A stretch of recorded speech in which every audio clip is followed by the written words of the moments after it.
Anyone has any doubt in the previous lecture, kindly let me know. And for your kind information, आप लोग मेरे से WhatsApp पे भी चैट कर सकते हैं, ठीक है? If you have any problem, you have my personal number, right? और कभी भी अगर आपको प्रॉब्लम आए तो आप कॉल करके भी पूछ सकते हैं, ठीक है? तो सारे ऑप्शंस आपके लिए अवेलेबल हैं, बस आपको यूटिलाइज करने हैं उनके लिए, right? So let's start with the class and we are dealing with the nature of the China. और चाइना को पढ़ने का और किसी भी कंट्री को पढ़ने का हमने एक तरीका समझा था। क्या तरीका समझा था सर? पहले हम बेसिक स्ट्रक्चर पढ़ेंगे बच्चों, उसका बेसिक स्ट्रक्चर, है ना?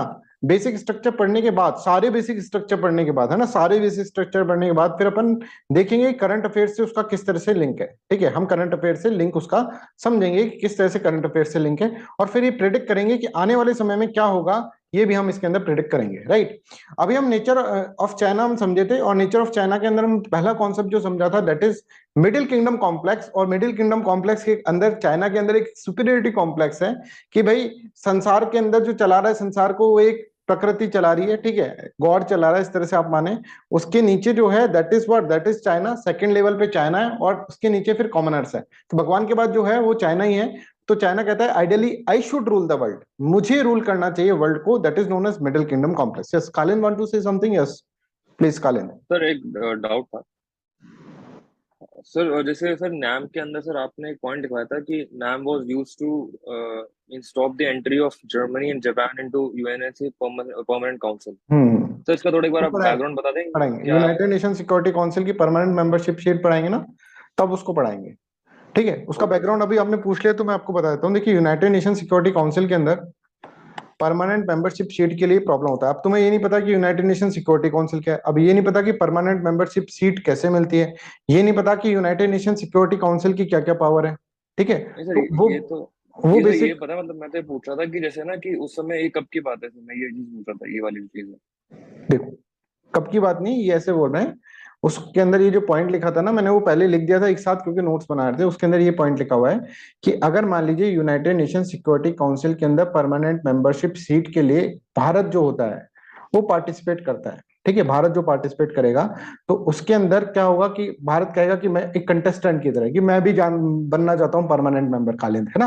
ये समझना। यस तो भारत जो है अगर पार्टिसिपेट करता है तो जर्मनी भी कर रहा है, जापान भी कर रहा है, सब कर रहे हैं। हम देखेंगे ब्राजील, है ना, जर्मनी जापान ये भी कर रहे हैं। पर ये जो है ना, ये जो कंट्रीज हैं they are aligned countries, aligned countries हैं। ये पहले अलाइनमेंट के अंदर, नॉन अलाइनमेंट मूवमेंट के अंदर नहीं थी ये, ठीक है? ये अलाइन थी, या तो यूएसए के साथ अलाइन थी, जैसे जापान और जर्मनी यूएसए के साथ अलाइन थी। अब यूनाइटेड नेशन सिक्योरिटी काउंसिल में जब ये मुद्दा उठेगा कि भाई भारत को मिलेगा कि जर्मनी को मिलेगा कि जापान को मिलेगा, तो नॉन अलाइनमेंट मूवमेंट की जो कंट्रीज हैं जिसके अंदर 2/3 मेंबरशिप है किसकी, यूनाइटेड नेशन सिक्योरिटी काउंसिल, वो किसके लिए बोलेंगे बताओ? इंडिया के लिए मतलब। इंडिया के लिए बोलेगी। तो ये इंपॉर्टेंट हो गया ना इंडिया के लिए, ये ग्रुप, ये रेलिवेंस यस हुआ ना, सर। ठीक है? ये हम सर तब पढ़ाएंगे आपको जब हम यूनाइटेड नेशन सिक्योरिटी काउंसिल पढ़ाएंगे, और हम एक बिग जे ग्रुप है, बिग जे ग्रुप जिसको G4 ग्रुप बोलते हैं, उसके अंदर वाली चीज बताएंगे आपको, बिग जे ग्रुप जिसके अंदर जापान, ब्राजील, इंडिया, ठीक है, ये, और ब्राजील, इंडिया, जापान, ठीक है, ये लोग आते हैं, राइट? ओके। Germany, right? ये लोग आते हैं। फिर उसको हमको किस तरह से इस अप्रोच को रखना है, क्या इंडिविजुअल अप्रोच को रखना है, वो आगे चल के बताएगा। और उसके अंदर फिर नाम का सिग्निफिकेंस है, ऐसा है। यस इसी तब तरह क्या से, लैंग्वेज के उससे ये लग रहा था कि ना कि जैसे भारत ऐसे रोक चुका है, तो इसलिए मैंने पूछा। हाँ, अब ये समझा, ये पूरा पूरा कॉन्सेप्ट तुमको तब समझ में, अभी समझ में आया कालिंद? Yes sir. उसी के अंदर एक न्यूक्लियर प्रोलिफरेशन वाला पॉइंट भी है, वो भी अब जब हम न्यूक्लियर इश्यूज पढ़ेंगे ना, न्यूक्लियर प्रोलिफरेशन क्या होता है, ठीक है, न्यूक्लियर डीन्यूक्लियराइजेशन क्या होता है, वो सब चीजें पढ़ेंगे। बहुत इंटरेस्टिंग होने वाला है सब कुछ आगे चलकर, ठीक है? तब वो पढ़ेंगे, तब अपन, मैं उसको, उस पॉइंट को उठाऊंगा, राइट? तो I hope this is clear to everyone. Middle kingdom complex is clear to everyone, right? पूछना तुमको, तुम्हारा काम है ना, पूछना तुम्हारा काम है कि भाई कोई भी डाउट आता है तो तुम्हें पूछना है ना? तुम्हें नहीं पता ना कब क्या पढ़ाऊंगा, वो मुझे पता है, तो मैं आपको बता दूंगा कि ये मैं उस वक्त पढ़ाऊंगा, इस तरह से मैं बता दूंगा। तो वो तुम, क्योंकि इंटरनेशनल रिलेशन में सब कुछ एक साथ नहीं पढ़ा सकता, सब कुछ इंटरलिंक है भाई। जब तक मैं यूएस से नहीं पढ़ाऊंगा तब तक मैं तुमको ये जो अभी ताइवान वाला इशू है वो पूरा का नहीं समझा सकता, क्योंकि उसके अंदर भी कुछ चीजें हैं वो तुमको समझाना पड़ेगा। तो वो जैसे जैसे धीरे धीरे होता रहेगा ना, एक होलिस्टिक नॉलेज इस तरह धीरे धीरे धीरे धीरे बनती रहेगी, और उसमें सब कुछ तुमको समझ में आ जाएगा, है ना। मिडिल किंगडम कॉम्प्लेक्स हमने समझा था, जिसके अंदर चाइना बोल रहा था गॉड है, गॉड के बाद हम ही है, और उसके बाद ये छोटे मोटे कॉमनर्स हैं, ठीक है, इसके अंदर इस तरह से बोल रहा था। पाम एंड डिजिट थ्योरी फिर हमने पढ़ा था, पाम एंड डिजिट थ्योरी के अंदर ये पता था कि Tibet is the right hand palm of the China, और फिर यहाँ पे अरुणाचल प्रदेश, भूटान, सिक्किम, नेपाल और लद्दाख, ये 5 जो है फिंगर्स हैं। चाइना का नेशनल ह्यूमिलेशन ये है कि उसकी फिंगर काट ली गई है और इस फिंगर को वापस लेना चाहता है China. Palm and digit theory Mao Zedong के द्वारा दी गई थी। फिर हमने दियो जिंगपिंग प्रिंसिपल्स पढ़े थे। दियो जिंगपिंग प्रिंसिपल्स के अंदर कुछ प्रिंसिपल्स दियो जिंगपिंग ने दिए थे चाइना को, as a policy maker China को दिए थे। ये कहा था कि hide your capabilities, stay calm, bide your time, ठीक है, don't play leadership role and focus on development. ये इन रूल्स को इन्होंने फोकस करा, इस रूल के ऊपर फोकस करा, इन गाइडलाइंस के ऊपर फोकस करा, और चाइना धीरे धीरे अपने आप को डेवलप करने लग गया। ठीक है, चाइना ने डेवलप करा, बट प्रेशर कुकर सिंड्रोम के कारण चाइना को पार्टिसिपेट करना पड़ गया वर्ल्ड अफेयर्स के अंदर। और प्रेशर कुकर सिंड्रोम क्या था, ये भी हम इसके अंदर समझ गए। ठीक है, तो यहां तक सबको सब कुछ कंप्लीट होगा। Any doubt? अभी मैं बोल रहा हूं कोई भी डाउट हो तो पूछो, जैसे कालिन ने पूछा वैसे पूछो। चलिए, अब हम थोड़ा सा क्या करते हैं, हिस्टोरिकल डायमेंशन पढ़ लेते हैं, है ना, हिस्टोरिकल डायमेंशन पढ़ लेते हैं चाइना का, और उससे कुछ इश्यूज हमको समझ में आएंगे। जैसे अभी करंट अफेयर्स में ताइवान का इशू चल रहा है, ठीक है, बट मैं तुमको करंट अफेयर्स के पर्सपेक्टिव से नहीं, हिस्टोरिकल बैकग्राउंड के पर्सपेक्टिव से बनाऊंगा, एक कंसेप्ट के पर्सपेक्टिव से। फिर अपन आगे चलकर उसको करंट अफेयर से लिंक कर लेंगे कल की क्लास के अंदर। अभी सिर्फ और सिर्फ अपन बेसिक स्ट्रक्चर पढ़ रहे हैं, फिर बेसिक स्ट्रक्चर को करंट अफेयर से लिंक करेंगे, जैसे मैंने कल की क्लास में भी आपको बोला था। फिर उसके बाद प्रिडिक्ट करेंगे कि आने वाले समय में क्या होना चाहिए। ठीक है, ये इस तरह से पढ़ोगे तो पूरा का पूरा समझ में आ जाएगा। चलो, एक चाइना की तुमको कहानी सुना रहे हैं, चाइना की स्टोरी सुना रहे हैं, what is China all about. ठीक है, 18वीं शताब्दी से चाइना के अंदर है ना एक डायनेस्टी रूल कर रही थी, that is known as Qing dynasty. Qing dynasty, अब डायनेस्टी का मतलब समझ में आ रहा है कि एक राजा होगा, फिर राजा मर जाएगा, उसका बेटा होगा, फिर बेटा मर जाएगा, उसका बेटा होगा, and so on. Dynastic rule था। यहाँ पे कुछ भी इलेक्टेड नहीं था, रिपब्लिक नहीं था। रिपब्लिक का मतलब कि वन जो जिसमें head of state are elected, जैसे हमारे यहाँ पे रिपब्लिक के अंदर प्रेसिडेंट आर इलेक्टेड वन, तो हमको रिपब्लिक। यहाँ पे इलेक्टेड नहीं है, यहाँ पे डायनेस्टिक रूल चला आ रहा था, और उस डायनेस्टी का नाम था क्विंग डायनेस्टी। अब लोग बाग है ना इससे बहुत परेशान हो गए, इस क्विंग डायनेस्टी से, बिकॉज ये डायनेस्टी बड़ी ही ऑटोक्रेटिक थी, ऑटोक्रेटिक, बड़ी ही डिक्टेटर थी साहब। और लोगों ने सोचा कि इस क्विंग डायनेस्टी के खिलाफ हमको रिवोल्यूशन करना चाहिए, we should revolt against this Qing dynasty. और यहां से एक रिवोल्यूशन स्टार्ट होता है, जिनहाई रिवोल्यूशन, है ना, चाइना के अंदर। जिनहाई रिवोल्यूशन, जितना काम का है ना उतना ही पढ़ा रहा हूं मैं आपको, don't worry. Jinhai revolution start होता है, और लोग कहते हैं कि हम तुमको, हे क्विंग डायनेस्टी, हम तुमको उखाड़ कर फेंक देंगे। और धीरे धीरे आप देखेंगे कि डायनेस्टिक रूल के अगेंस्ट में ये जिनहाई रिवोल्यूशन होता है, और जिनहाई रिवोल्यूशन में लोग जीत जाते हैं। और 1912 के अंदर अगर आप देखेंगे, 1912 के अंदर चाइना का ये रिवोल्यूशन खत्म होता है, और एक रिपब्लिक गवर्नमेंट बनती है, रिपब्लिक गवर्नमेंट।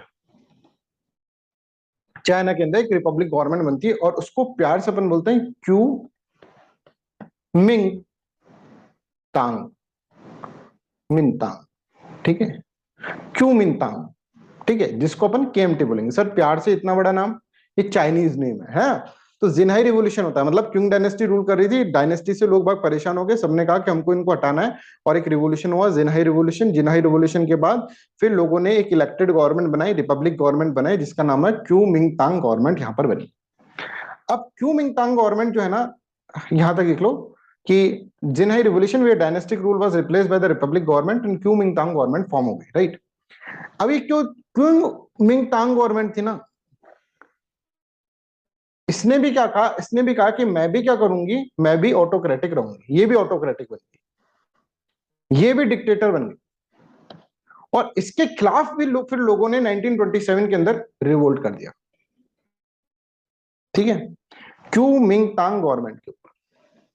क्यू मिंगतांग जो रूलर्स थे वो एक तरह से ऑटोक्रेटिक बन गए, डायनेस्टिक बन गए खुद ही रिपब्लिक के बाद। ठीक है, सत्ता छोड़ने का इनका काम नहीं, वैसे ही सिस्टम वापस से चलने लग गया। तो लोगों ने इसके अगेंस्ट में क्या कर दिया, इसके अगेंस्ट में रिवोल्ट कर दिया। अब लोगों ने जब इसके अगेंस्ट में रिवोल्ट करा, तो उस वक्त एक बहुत इंपॉर्टेंट लीडर थे, माओ जेडोंग। ठीक है, और इन्होंने एक पार्टी बनाई, जैसे पार्टी है ना, पार्टी बनाई, कम्युनिस्ट पार्टी ऑफ चाइना।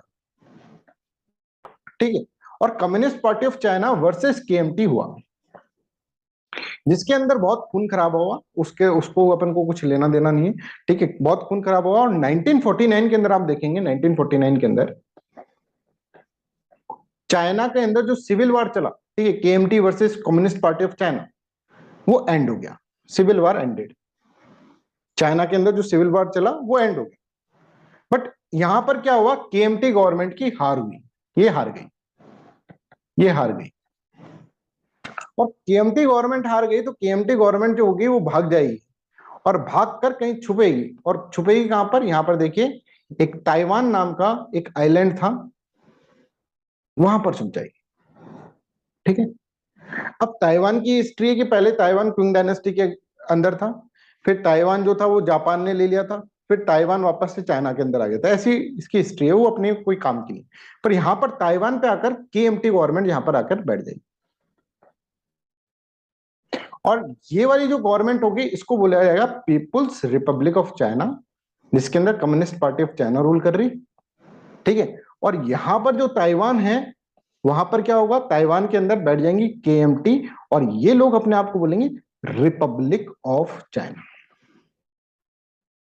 और ताइवान और तपाई, ठीक है, इनकी कैपिटल है, ये यहां पर बैठ जाएगी। अब बच्चों ये बात ध्यान रखना कि ये जो लोग है ना यहां पर जो बैठे हुए हैं, ये क्या है, केएमटी गवर्नमेंट, और ये अपने आप को कह रहे हैं कि हम हैं चाइना, रिपब्लिक ऑफ चाइना। पर चाइना ऐसे बोलता है कि नहीं नहीं, मेनलैंड चाइना मैं हूं, पीपुल्स रिपब्लिक ऑफ चाइना, ठीक है। यहां पर कौन है, कम्युनिस्ट पार्टी ऑफ चाइना। यहां तक सबको क्लियर है तो प्लीज लेट मी नो। एक बार वापस रिपीट करते हैं, 1912 से पहले चाइना के अंदर क्विंग डायनेस्टी थी, पर 1912 के बाद यहाँ पे एक रिपब्लिक गवर्नमेंट आई, जो कि आफ्टर मैथ था किसका, जिनहाई रिवॉल्यूशन का।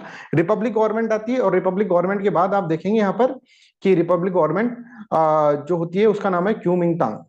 पर क्यूमिंगतांग के अगेंस्ट में 1927 के अंदर यहाँ पर क्या हो जाता है, रिवोल्ट हो जाता है, और 1927 के अगेंस्ट में रिवोल्ट होता है तो क्यूमिंगतांग गवर्नमेंट 1949 के अंदर गिर जाती है, और यहाँ पे पीपुल्स रिपब्लिक ऑफ चाइना आ जाता है, और क्यूमिंगतांग गवर्नमेंट ताइवान के अंदर जाकर छुप जाती है, ठीक है, ताइवान के अंदर।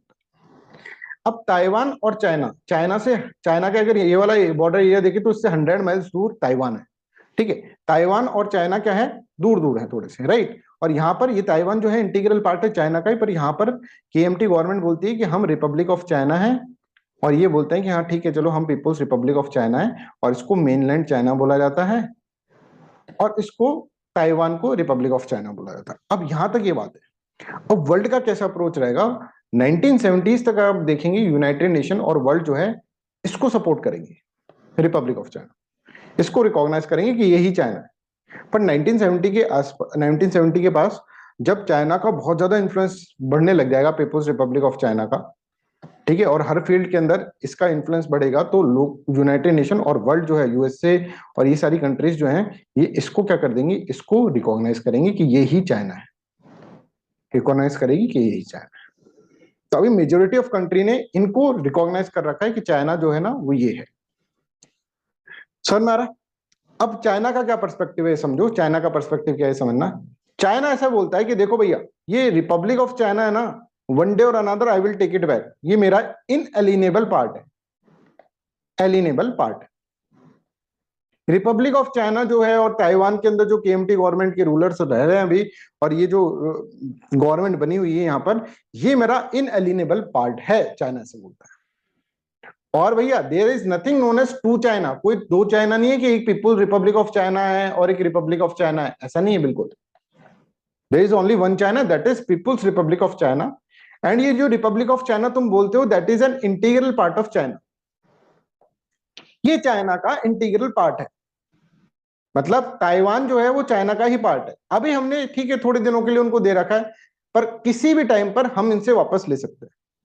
और जी जिनपिंग ने क्लियर कराया है कि वन डे और another we will take it back, और इसके लिए अगर हमको उनके ऊपर वॉर करना पड़े तो that is also what, that is also ethically right, because this is our part. तो चाइना वर्ल्ड को क्या बोल रहा है, ध्यान सुनिएगा, चाइना वर्ल्ड को बोल रहा है कि देखो बच्चों, there is only one China, that is people's republic of China. So world की कंट्री, ध्यान से सुनो कि अगर आपने डिप्लोमेटिक रिलेशनशिप रखे, मान लीजिए कोई एक कंट्री है, अगर इसने डिप्लोमेटिक रिलेशन रखती है ताइवान से, तो China will break all type of relations with that country. सारे रिलेशंस उस कंट्री से ब्रेक कर देगा, सारे डिप्लोमेटिक रिलेशन उस कंट्री से ब्रेक कर देगा। मतलब क्या कहना चाह रहा है यहां पर, चाइना से बोल रहा है कि देखो एक ही चाइना है भाई, there is only one China, ठीक है। ये रिपब्लिक ऑफ चाइना और तपाई जो है और ये जो ताइवान है, that is inalienable part of what, inalienable part of this China. तो मान लीजिए एक कंट्री है, ये कहती है कि मैं तो इससे डिप्लोमेटिक रिलेशन रखूं। डिप्लोमेटिक रिलेशन रखने का मतलब क्या है, यहां पर एक एम्बेसी खोलना और एम्बेसी के अंदर अपने डिप्लोमेट्स बिठाना और डिप्लोमेटिक रिलेशन एस्टेब्लिश करना, ये डिप्लोमेटिक रिलेशन होता है, राइट। मैं तो इससे भाई डिप्लोमेटिक रिलेशन रखूंगा, तो चाइना का क्या टाटा बाय बाय कि हमारे यहाँ से एम्बेसी निकाल लो तुम्हारी, है ना। पीपुल्स रिपब्लिक ऑफ चाइना कहेगा कि हमारे यहाँ से एम्बेसी निकाल लो तुम, हम तुम्हारे साथ कोई डिप्लोमेटिक रिलेशन नहीं रखेंगे, ठीक है। तो ये एक तरह से चाइना का एक्नॉलेजमेंट है, चाइना एक्नॉलेज कर रहा है वर्ल्ड को कि हे दुनिया वालों सुनो, there is only one China, that is known as people's republic of China. और ये जो ताइवान है that is inalienable part of one China, एक ही चाइना का पार्ट है। अगर कोई भी country want to establish diplomatic relation with republic of China और ताइवान, तो हमको तो भूल जाना साहब, हम फिर उस रिलेशन से, उस कंट्री से सारे रिलेशन तोड़ देंगे। बिकॉज क्या है, बिकॉज हम यहाँ पर ये देखेंगे कि भाई ये जो कंट्री है, क्योंकि हम ये देखते हैं कि ये हमारी ही पार्ट है, तो आपने एक पार्ट से कर लिया रिलेशनशिप, तो ठीक है भाई हमसे तोड़ दो, इससे रख लो।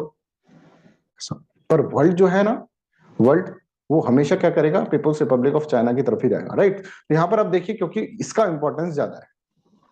1927 के अंदर क्या होता है, civil revolt started against Kuomintang, और इसके कारण which ended 1949 and resulted in division of territory. और टेरिटरी के डिवीजन के अंदर क्या होगा कि CPC establish people's republic of China, यहाँ पर पीपुल्स रिपब्लिक ऑफ चाइना हो जाएगा, while KMT led government retreated in the island Taiwan, Taiwan के अंदर यहाँ पर चली रहेगी, ठीक है। और इससे क्या होता है, इससे आप देखेंगे वन चाइना पॉलिसी यहाँ पर फॉर्म होती है।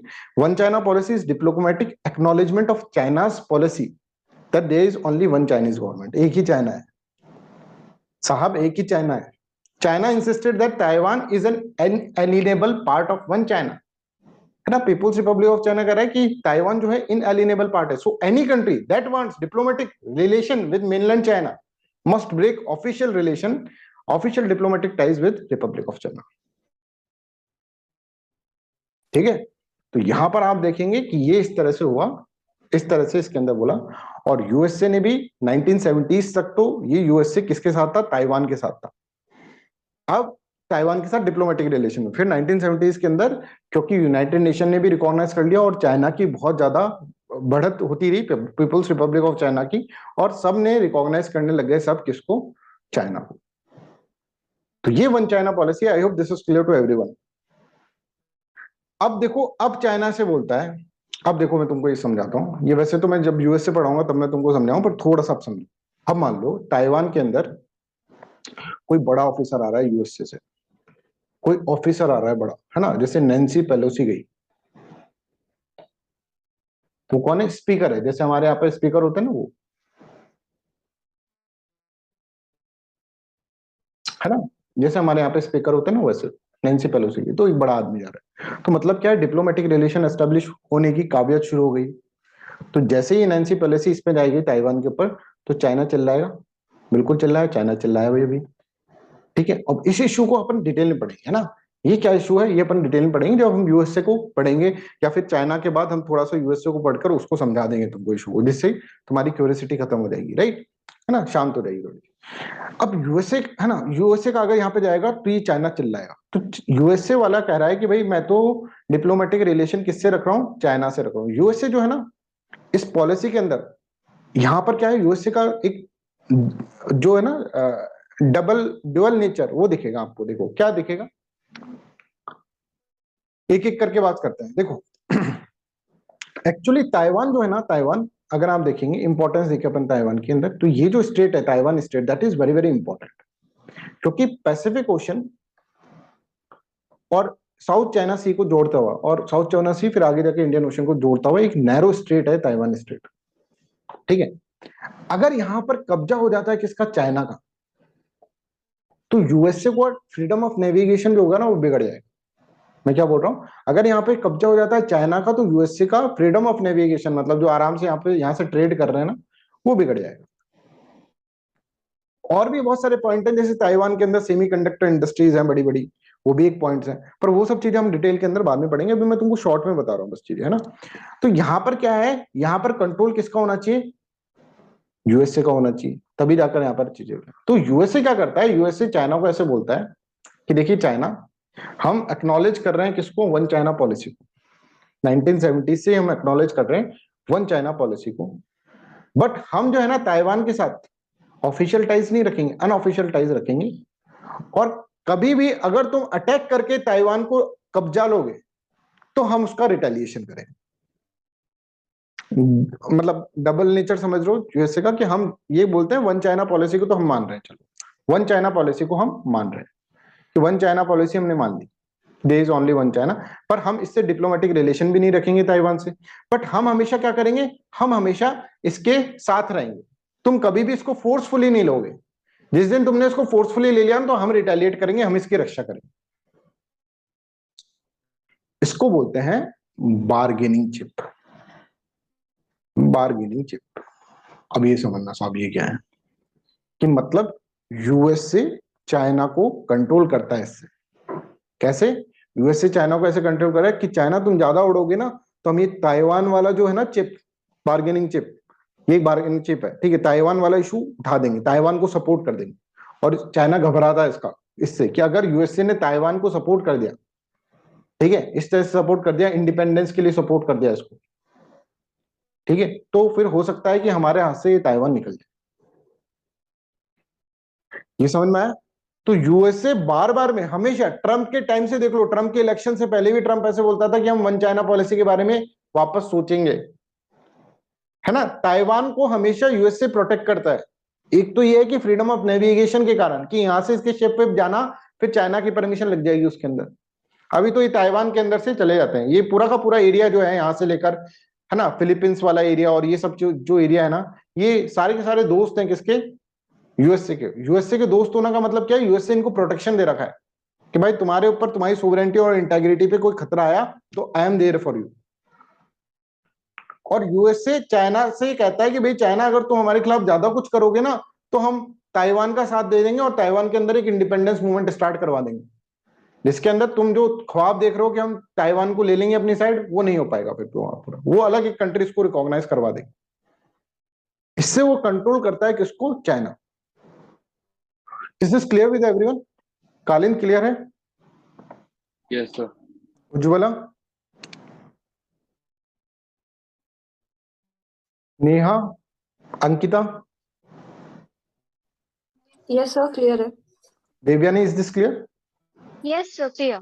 हाँ, ये चीज है ना, अभी आपको थोड़ा ऐसा थोड़ा थोड़ा है ना चीजें समझा रहा हूं मैं, सिर्फ एकदम से पूरा का पूरा नॉलेज नहीं दे सकता बच्चों, this is what I want, मतलब ये मेरा टीचिंग स्टाइल है, ठीक है। जब हम यूएसए को पढ़ाएंगे तब यूएसए के अंदर बहुत सारी चीजें पढ़ेंगे, यूएसए की फॉरेन पॉलिसी पढ़ेंगे, ठीक है, तब हम समझेंगे। हम जैसे चाइना का ये बेसिक स्ट्रक्चर खत्म करेंगे ना, तब यूएसए को लेकर आएंगे पहले, ठीक है, और यूएसए से हम समझेंगे कि यूएसए की फॉरेन पॉलिसी क्या थी, यूएसए की मॉनरो डॉक्ट्रिन क्या थी, यूएसए की विल्सन डॉक्ट्रिन क्या थी, विल्सन डॉक्ट्रिन के बाद यूएसए की फॉरेन प्रिंसिपल कैसे बने, फॉरेन प्रिंसिपल बने तो फिर चाइना और यूएसए वर्सेस में कैसे आ गया, टू साइडेड ट्रैप क्या होता है, ये सब चीजें अभी हम पढ़ेंगे, ये सब मेरे दिमाग में है, बट अभी मैं तुमको इसलिए नहीं बता रहा हूँ क्योंकि अटर कंफ्यूजन है, एक एक स्टेप वाइज चल रहे हैं, धीरे धीरे धीरे धीरे धीरे धीरे सब चीजें कवर कर लेंगे, ठीक है। तो अब देखो यूएसए जो है वो किस तरह से बोलता है, USA has maintain a one China policy since 1970s, 1970 से वन चाइना पॉलिसी बना रहे हैं, under which it recognise Taiwan as a part of China, जिसका कहते हैं ताइवान पार्ट है चाइना, बट तुम फोर्सफुली नहीं लोगे, but it has unofficial ties with the Taiwan as well, Taiwan के साथ भी अनऑफिशियल टाइज है, और इसको बोलते हैं स्ट्रेटेजिक एम्बिग्युइटी। स्ट्रेटेजिक एम्बिग्युइटी का मतलब समझ में आता है, स्ट्रेटेजिक मतलब जानबूझकर अनक्लियरिटी रखना, जानबूझ के अनक्लियरिटी रखना, डेलिबरेटली एम्बिग्युइटी क्रिएट करके रखना, कि भाई अगर ये पार्ट है, ताइवान पार्ट है चाइना का, तो तुमको क्या दिक्कत है, ताइवान के ऊपर अटैक करके वो लेता है, अपना पार्ट ही ले रहा है, तो दिक्कत नहीं होनी चाहिए, पर नहीं, फिर हम उसको प्रोटेक्ट करने लग जाएंगे। तो इसको बोलते हैं डेलिब्रेट एम्बिग्यूटी, इसको डेलिबरेट एम्बिग्यूटी बोलते हैं। और यहाँ पर ये देखो, एक है ना फर्स्ट आइलैंड चेन होती है, फर्स्ट आइलैंड चेन, ये जो है ना फर्स्ट आइलैंड चेन के अंदर Taiwan is also part of first island chain. ये देखो फिलीपींस भी आ रहा है, राइट, और यहां तक ये जा रहा है नीचे तक। ये जो है ना, ये एरिया बहुत इंपॉर्टेंट है किसके लिए, यूएसए के लिए। और USA always try to protect, Japan भी आ गया इसके अंदर, साउथ कोरिया भी आ गया। आप देखते हैं जापान और साउथ कोरिया से बहुत अच्छा रिलेशन है यूएसए का, ताइवान भी आ गया। और ये एक तरह से रूट है, फिलीपींस भी आ गया, एक रूट है, इसको डिस्टर्ब नहीं करना चाहता। अगर इस रूट के ऊपर चाइना का कब्जा हो गया, मान लीजिए साउथ कोरिया के ऊपर, साउथ कोरिया और नॉर्थ कोरिया एक साथ हो गए, और नॉर्थ कोरिया के ऊपर चाइना का एक तरह से इनडायरेक्ट कंट्रोल है ना, तो फिर दिक्कत हो, तो साउथ कोरिया को भी इसको सपोर्ट करना पड़ेगा, जापान को भी सपोर्ट करना पड़ेगा, ठीक है। इसको अगर आप देखेंगे इसके अंदर, तो ताइवान को भी सपोर्ट करना पड़ेगा, फिलीपींस को भी सपोर्ट करना है, कि इनका फ्रीडम बचा है। इनका फ्रीडम बचा रहेगा तो यहाँ से जहाज आसपास से निकलते रहेंगे, किसके, यूएस से। ये इंपॉर्टेंट है। नहीं तो अगर ताइवान स्टेट इसके कब्जे में आ गया पूरा का पूरा, बीजिंग के कब्जे में, तो बीजिंग की परमिशन लेकर ही निकलना पड़ेगा, फिर वो बहुत दिक्कत हो जाएगी। तो यूएसए ऐसा गेम खेलता है इसके अंदर, अभी धीरे धीरे समझ में आएगा। अभी मतलब मैंने तुमको इसका, अगर अपन देखें ओवरऑल, तो मैंने तुमको 30 से 40% ही समझाया, बस अभी इतना ही समझ पाएंगे, ठीक है। आगे चलकर फिर अपन डिटेल के अंदर इसको समझें। इसमें किसी को कोई डाउट हुआ? वैसे तो बेसिक सबको समझ में आ गया होगा। Anyone has any doubt? ठीक है, this is known as what, कि आप बेसिक से चढ़ रहे हैं, एक एक सीढ़ी चढ़ रहे हैं। ऐसा नहीं कि आपने 10वीं सीढ़ी पहले चढ़ ली फिर 9वीं सीढ़ी चढ़ रहे हैं, ठीक है, ऐसे फिर गड़बड़ हो जाता है। फिर वो नॉलेज है ना, एक साथ गलत आ गई, गलत तरीके से चले गई, तो उसमें तुमको भी मजा नहीं आएगा और तुम भी कंफ्यूज हो जाओगे, मेरे को भी पढ़ाने में मजा नहीं आएगा। तो धीरे धीरे स्टेप बाय स्टेप। तो ये एक हिस्ट्री के अंदर अपन देखा, वन चाइना पॉलिसी अपन इसके अंदर समझ गए, हिस्ट्री से लेकर आए। तो आपको वन चाइना पॉलिसी हो सकता है पता हो गई हो इस टाइम, क्योंकि यहाँ पर इशू चल रहा है नैन्सी पेलोसी वाला इशू, पर इसका बेसिक जो था वो वहां से आया, 1912 की रिवोल्यूशन से आया। 1912 के अंदर जब क्विंग डायनेस्टी को रिपब्लिक डायनेस्टी के अंदर कन्वर्ट हुई, केएमटी फॉर्म हुई, वहां से आया। वो हिस्टोरिकल डायमेंशन अगर आपको क्लियर है तो आप आगे की चीजें प्रेडिक्ट कर पाएंगे, आगे की चीजें समझ पाएंगे, करंट अफेयर्स की चीजें और ये सब चीजें, ठीक है। तो Xinhai revolution play a very very important role in the China's political dimension, and till now it is playing very very important role. आज भी हम देखेंगे इसके अंदर बहुत इंपॉर्टेंट रोल हो रहा है। सेकंड जो हिस्टोरिकल डायमेंशन है चाइना का, वो है तिब्बत। सर ये तिब्बत हमें सही से समझाओ, हमें आज तक समझ में नहीं आया ये तिब्बत है क्या चीज। कभी हमें लगता है ये इंडिया का हिस्सा है, कभी वो दलाई लामा वाला इशू का होता है, ये हमको समझ में आया, कभी हमें लगता है चाइना का हिस्सा है। सर ये है क्या चीज, ये बताएं हमें, तिब्बत क्या चीज है ये हमें बताएं। तो तिब्बत की कहानी अब हम आपको सुना रहे हैं, और तिब्बत की कहानी सुनोगे तो आपको समझ में आएगा, पूरा का पूरा इश्यूज जो होंगे तिब्बत के वो समझ में आएंगे, ठीक है। अब होता क्या है ये समझिए, कि अब हम कहानी समझ आ रहे हैं आपको 1912 के आसपास की कहानी समझो। इंडिया पे किसका राज था, ब्रिटिशर्स का राज था। सब ये सारा का सारा एरिया जो है ब्रिटिश इंडिया का है, ठीक है, इसको ब्रिटिश इंडिया कह रहे हैं। पाकिस्तान में नहीं है, पहले ब्रिटिश इंडिया ही है, बांग्लादेश भी ब्रिटिश इंडिया ही, पूरा का पूरा ब्रिटिश इंडिया है। अच्छा, 1912 के अंदर क्या होता है कि एक बहुत बड़ा चेंज होता है इस नॉर्थ साइड की पॉलिटिक्स के अंदर, ठीक है, इस साइड की पॉलिटिक्स, मतलब इंडिया के नॉर्थ साइड की पॉलिटिक्स के अंदर बहुत बड़ा चेंज होता है। चाइना जो कि एक बहुत बड़ा किंगडम था, उसके अंदर क्विंग डायनेस्टी रूल कर रही थी, जो कि बहुत ऑटोक्रेटिक थी, तो सबको साथ में लेकर चल रही थी क्विंग डायनेस्टी, ठीक है। एकदम से क्विंग डायनेस्टी टूट जाती है, 1912 का जिनहाई रिवॉल्यूशन अभी अभी पड़ा है, ठीक है, उसके कारण क्विंग डायनेस्टी टूट जाती है, और एक केएमटी गवर्नमेंट फॉर्म होती है, रिपब्लिक गवर्नमेंट, जो कि एक नया चेंज आ रहा है पूरे चाइना के अंदर। और चाइना के अंदर जब ये नया चेंज आता है, 1912 की बात कर रहे हैं, नया चेंज आता है, तो यहां पर आप देखेंगे कि पूरा का पूरा चाइना एकदम वीक हो जाएगा। क्विंग डायनेस्टी जब तो स्ट्रांग था, वीक हो जाएगा। अब देखो, ये जैसे मान लीजिए पूरा का पूरा एक टेरिटरी है, ठीक है, इसमें एक बहुत पावरफुल किंगडम हो रहा है, पावरफुल किंगडम है ना। तो यहाँ पे ये पेरिफेरी है, ये पेरिफेरियल लोग हैं, तो ये सारे के सारे लोग इससे डरेंगे और इसके साथ रहेंगे। समझ में आ रहा है? जैसे मुगल्स थे ना जब तक, तो हैदराबाद के नवाब नवाब नहीं थे, क्योंकि डरते थे मुगल से, पावरफुल थे औरंगजेब के टाइम तक। कोई हैदराबाद के अंदर इस तरह नहीं, बंगाल के अंदर ऐसे बंगाल वाले सब उसको सलाम करके जाते थे मुगल्स को सारी पेट्रोनेज सबका मुगल का था। समझ में आ रहा है? मुगल के टाइम पे सब कुछ औरंगजेब तक, 1707 तक, जब तक औरंगजेब की डेथ नहीं हुई थी, सेंट्रलाइज था सब कुछ। पर जैसे औरंगजेब मरते हैं, बड़ा राजा मर गया और अब कोई वारिस नहीं है ऐसा खतरनाक, तो ये सबके मन में लड्डू फूटता है। ये सब पेरिफेरी वाले जो होते हैं ना, ये दूर होने की कोशिश करते हैं। समझ आ रहा है? इसी तरह से चाइना में क्विंग डायनेस्टी क्या हुई, क्विंग डायनेस्टी खत्म। अब क्विंग डायनेस्टी खत्म हुई ना, वैसे ही तिब्बत ने एक अनाउंसमेंट कर दिया कि भैया I am autonomous, I am autonomous, मैं चाइना का कोई पार्ट नहीं हूं, मैं तो एक अलग कंट्री हूं, मैं तो एक अलग कंट्री हूं। तिब्बत ने एकदम से डिक्लेयर कर दिया है ना, जैसे हैदराबाद ने डिक्लेयर कर दिया था, ठीक है, जैसे बंगाल ने डिक्लेयर कर दिया था, और इतना सारा डिवीजन हो गया था, सबके अंदर सब अपने नवाब बैठ गए, कहीं पर कहीं पे कौन बैठ गए, राइट, इस तरह से। वैसे तिब्बत भी बोल देता आई एम ऑटोनोमस 1912 के अंदर। जैसे ही क्विंग डायनेस्टी ब्रेक होती है, बड़ा डायनेस्टी गया, अब तो वीक है चाइना इस वक्त बहुत, और तिब्बत ने बोल दिया आई एम ऑटोनोमस। एकदम से ब्रिटिश इंडिया चमक जाएगा, अरे बाप रे, तिब्बत ने बोला कि मैं ऑटोनोमस हूं, ओ माय गॉड। एकदम से इधर रशिया था, वो भी चमक जाएगा, रशिया कैसे चमक जाएगा। अब ब्रिटिश इंडिया को ऐसा लगेगा कि रशिया भी कॉलोनियल पावर, मैं भी कॉलोनियल पावर, और ब्रिटिश इंडिया को ये लग रहा था कि रशिया जो है ना, कहीं तिब्बत को हत्या ना ले। फिर ना, अगर तिब्बत को हत्या लिया रशिया ने, तो ठीक हमारी गर्दन के ऊपर रशिया आकर बैठ जाएगा, एक colonial power. If Tibet is captured by और annexed by the Russia, then और ब्रिटिशर, ये जो इंडिया टेरिटरी है हमारी, ये भी खतरे में पड़ेगी। रशिया का अलग अगला टारगेट यही होगा, खतरा पास में आ जाएगा। समझ में आ रहा है? खतरा पास में आ जाएगा भाई। तो जब ये चीज हुआ कि रशिया जो था, ठीक है, रशिया जो था, उसका डर लगा ब्रिटिश इंडिया को कि अगर तिब्बत अपने आप को आजाद बोल रहा है, अभी आजाद बोल तो रहा है, पर अगर रशिया ने आकर इसको अनेक्स कर लिया, क्योंकि अब चाइना के साथ इसके एसोसिएशन कम हो गए और रशिया ने इसको अनेक्स कर लिया, तो दिक्कत हो जाएगी। क्योंकि हमारा ब्रिटिश इंडिया, ये हम यहाँ से बहुत अच्छा खा पी रहे हैं, यहाँ से बहुत सारा रिसोर्स को प्लंडर ऑफ कर रहे हैं, मजा आ रहा है यहाँ पर, इंडस्ट्रियलाइजेशन हमारा बहुत अच्छा हो रहा है वहां पर, सारा का सारा रिसोर्स लेके चल रहे थे। पर अगर यहाँ पर रशिया आ गया तो लालची आदमी रशिया आ गया, तो देयर विल बी प्रॉब्लम। ठीक है, तिब्बत बोल रहा है भैया मैं तो ऑटोनॉमस बोलूंगा, अरे मूर्ख तिब्बत, कभी भी आके कब चलेगा तेरे को, ऑटोनॉमस ऑटोनॉमस कर रहा है, 2 मिनट में तेरी ऑटोनॉमस निकल जाएगी। ब्रिटिश इंडिया ही सोचेगा, पर ये तो बहुत हीरो बन रहा है। चाइना थोड़ा वीक है इस वक्त, है ना, क्विंग डायनेस्टी हटी है और रिपब्लिक डायनेस्टी बनी है, केएमटी बनी है, और यहां पर तिब्बत ने बोल दिया आई एम ऑटोनॉमस। तो अब क्या होगा, अब जो होगा, ब्रिटिश इंडिया चाल चलेगा। ब्रिटिश इंडिया देखिए तिब्बत को तो अनेक्स नहीं कर सकता, तिब्बत को अनेक्स करेगा तो चाइना से प्रॉब्लम ले लेगा, इतनी पास के पास इंडिया से, और हो सकता है हाथ धो बैठे।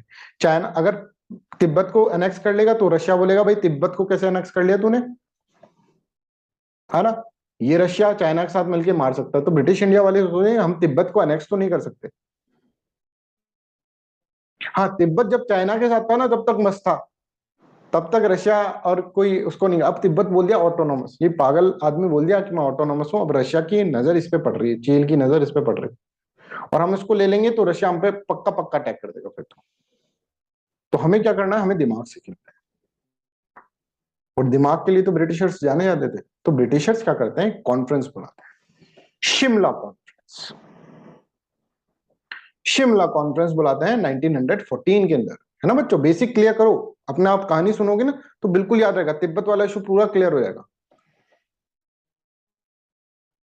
और इसका मेन मकसद यही था कि तिब्बत जो अपने आप को ऑटोनॉमस बोल रहा है, कहीं उसके ऊपर रशिया आकर कब्जा ना कर ले।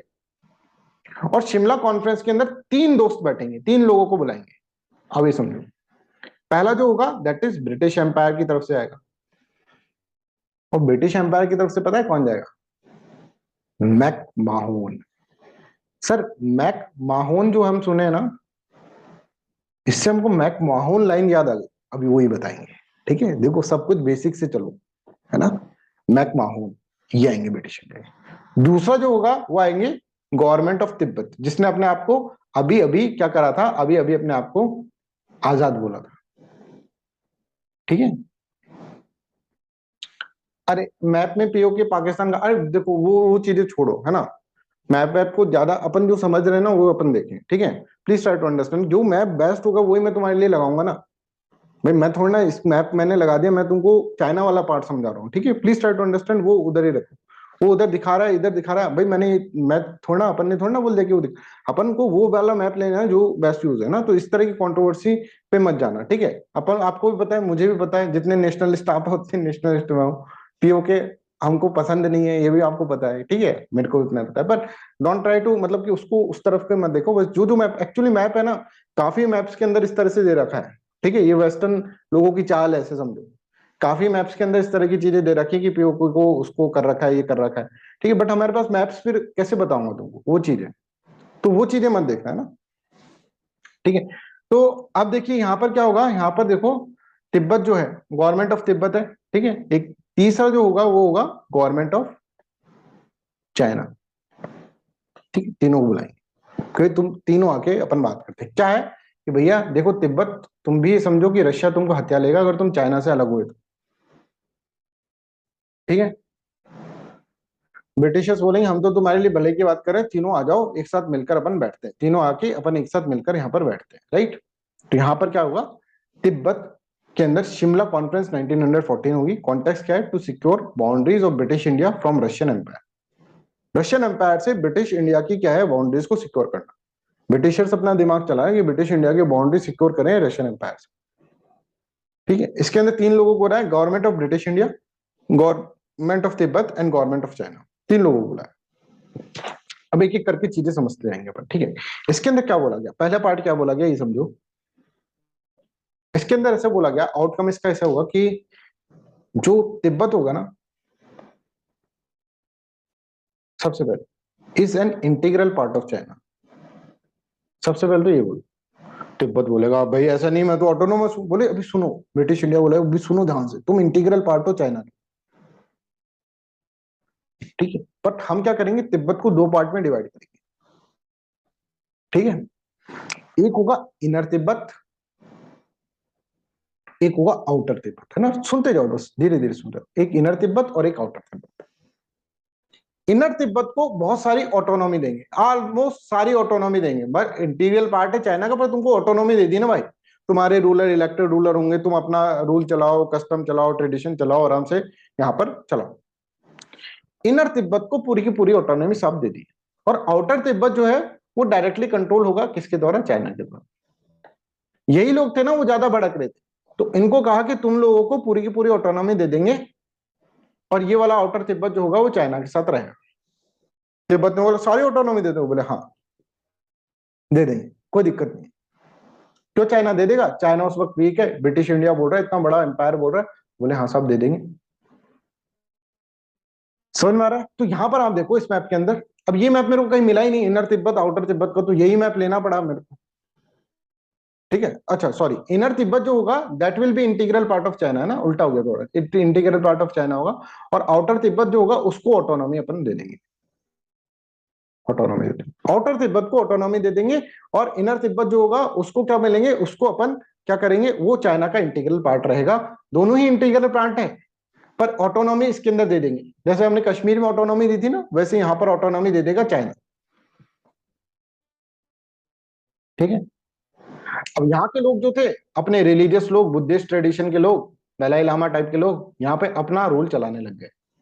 चाइना ने बोला ठीक है भाई, मैं क्या कर सकता हूँ, बड़े आदमी है ब्रिटिश इंडिया, वो लोग बात कर रहे हैं तो भाई मैं क्या कर सकता हूँ। इतना क्लियर है, पता है। पहला पॉइंट ये हुआ, पहला आउटकम ये हुआ कि Tibet will be divided into two parts, कि एक होगा इनर तिब्बत और एक होगा आउटर तिब्बत। तो आउटर तिब्बत जो होगा that will have more autonomy, इसकी ऑटोनॉमी ज्यादा रहेगी। और इसकी ऑटोनॉमी जो होगी इनर तिब्बत की, वो ऑटोनॉमी कम ऑटोनॉमी रहेगी, वो उसके साथ ही चल जाएगा, ठीक है। वो चाइना के साथ ही रहेगा, चाइना। तो जहां पर ज्यादा प्रॉब्लम था उसको कह दिया कि तुमको ऑटोनॉमी दे देंगे। इसने बोला भाई ठीक है, बहुत अच्छी बात है, ले लो। तो ये जो होगा यहाँ पर अगर देखेंगे, आउटर तिब्बत खुश हो जाएगा, इनर तिब्बत ठीक है, नाम का चाइना है, वैसे तो हम इंडिपेंडेंट है ही, और हमारा ऐसे करने से रशिया भी हमारे ऊपर अटैक नहीं करेगा, ये मजा हो गया हमारा, ठीक है। तो यहाँ पर देखो, British recognise Chinese sovereignty on Tibet, की चाइना की सोवरेंटी तो है तिब्बत के अंदर, पर Tibet will be divided in two parts. Outer Tibet and inner Tibet, China to administer inner Tibet, inner Tibet को एडमिनिस्टर कौन करेगा? चाइना।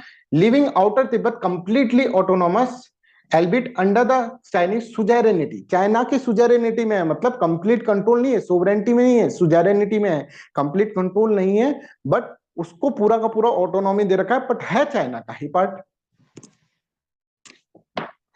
सॉन्ग्स और मजा आ रहा है, ठीक है। अच्छा सर, ये हुआ कि तिब्बत जो था उसको सर दो पार्ट्स में डिवाइड करा, एक है इनर तिब्बत और एक है आउटर तिब्बत। आउटर तिब्बत को कहा कि तू जी ले अपनी जिंदगी भाई, और इनर तिब्बत से कहा कि तू चाइना के साथ ही, चाइना तुमको डायरेक्टली एडमिनिस्टर करेगा, और यहाँ पर ऑटोनॉमी दे दी बहुत सारी, और ये लोग खुश, इन्होंने कहा नाम का चाइना है, वैसे तो हम ऑटोनॉमस ही है, पूरी की पूरी ऑटोनॉमी यहाँ पे दे दी, अपने लीडर चुनो, कैसे चुनना है वैसे चुनो।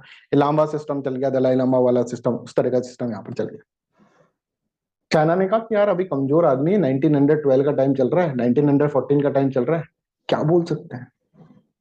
चाइना आएगा अपने पे 1949 के अंदर, ठीक है, बाद में देखेंगे इस इशू को, ठीक है, अभी तो चलो सुलझा लो। दूसरी चीज जो हुई, ब्रिटिशर्स ने कहा कि कमीशन बनाएंगे हम तिब्बत के अंदर,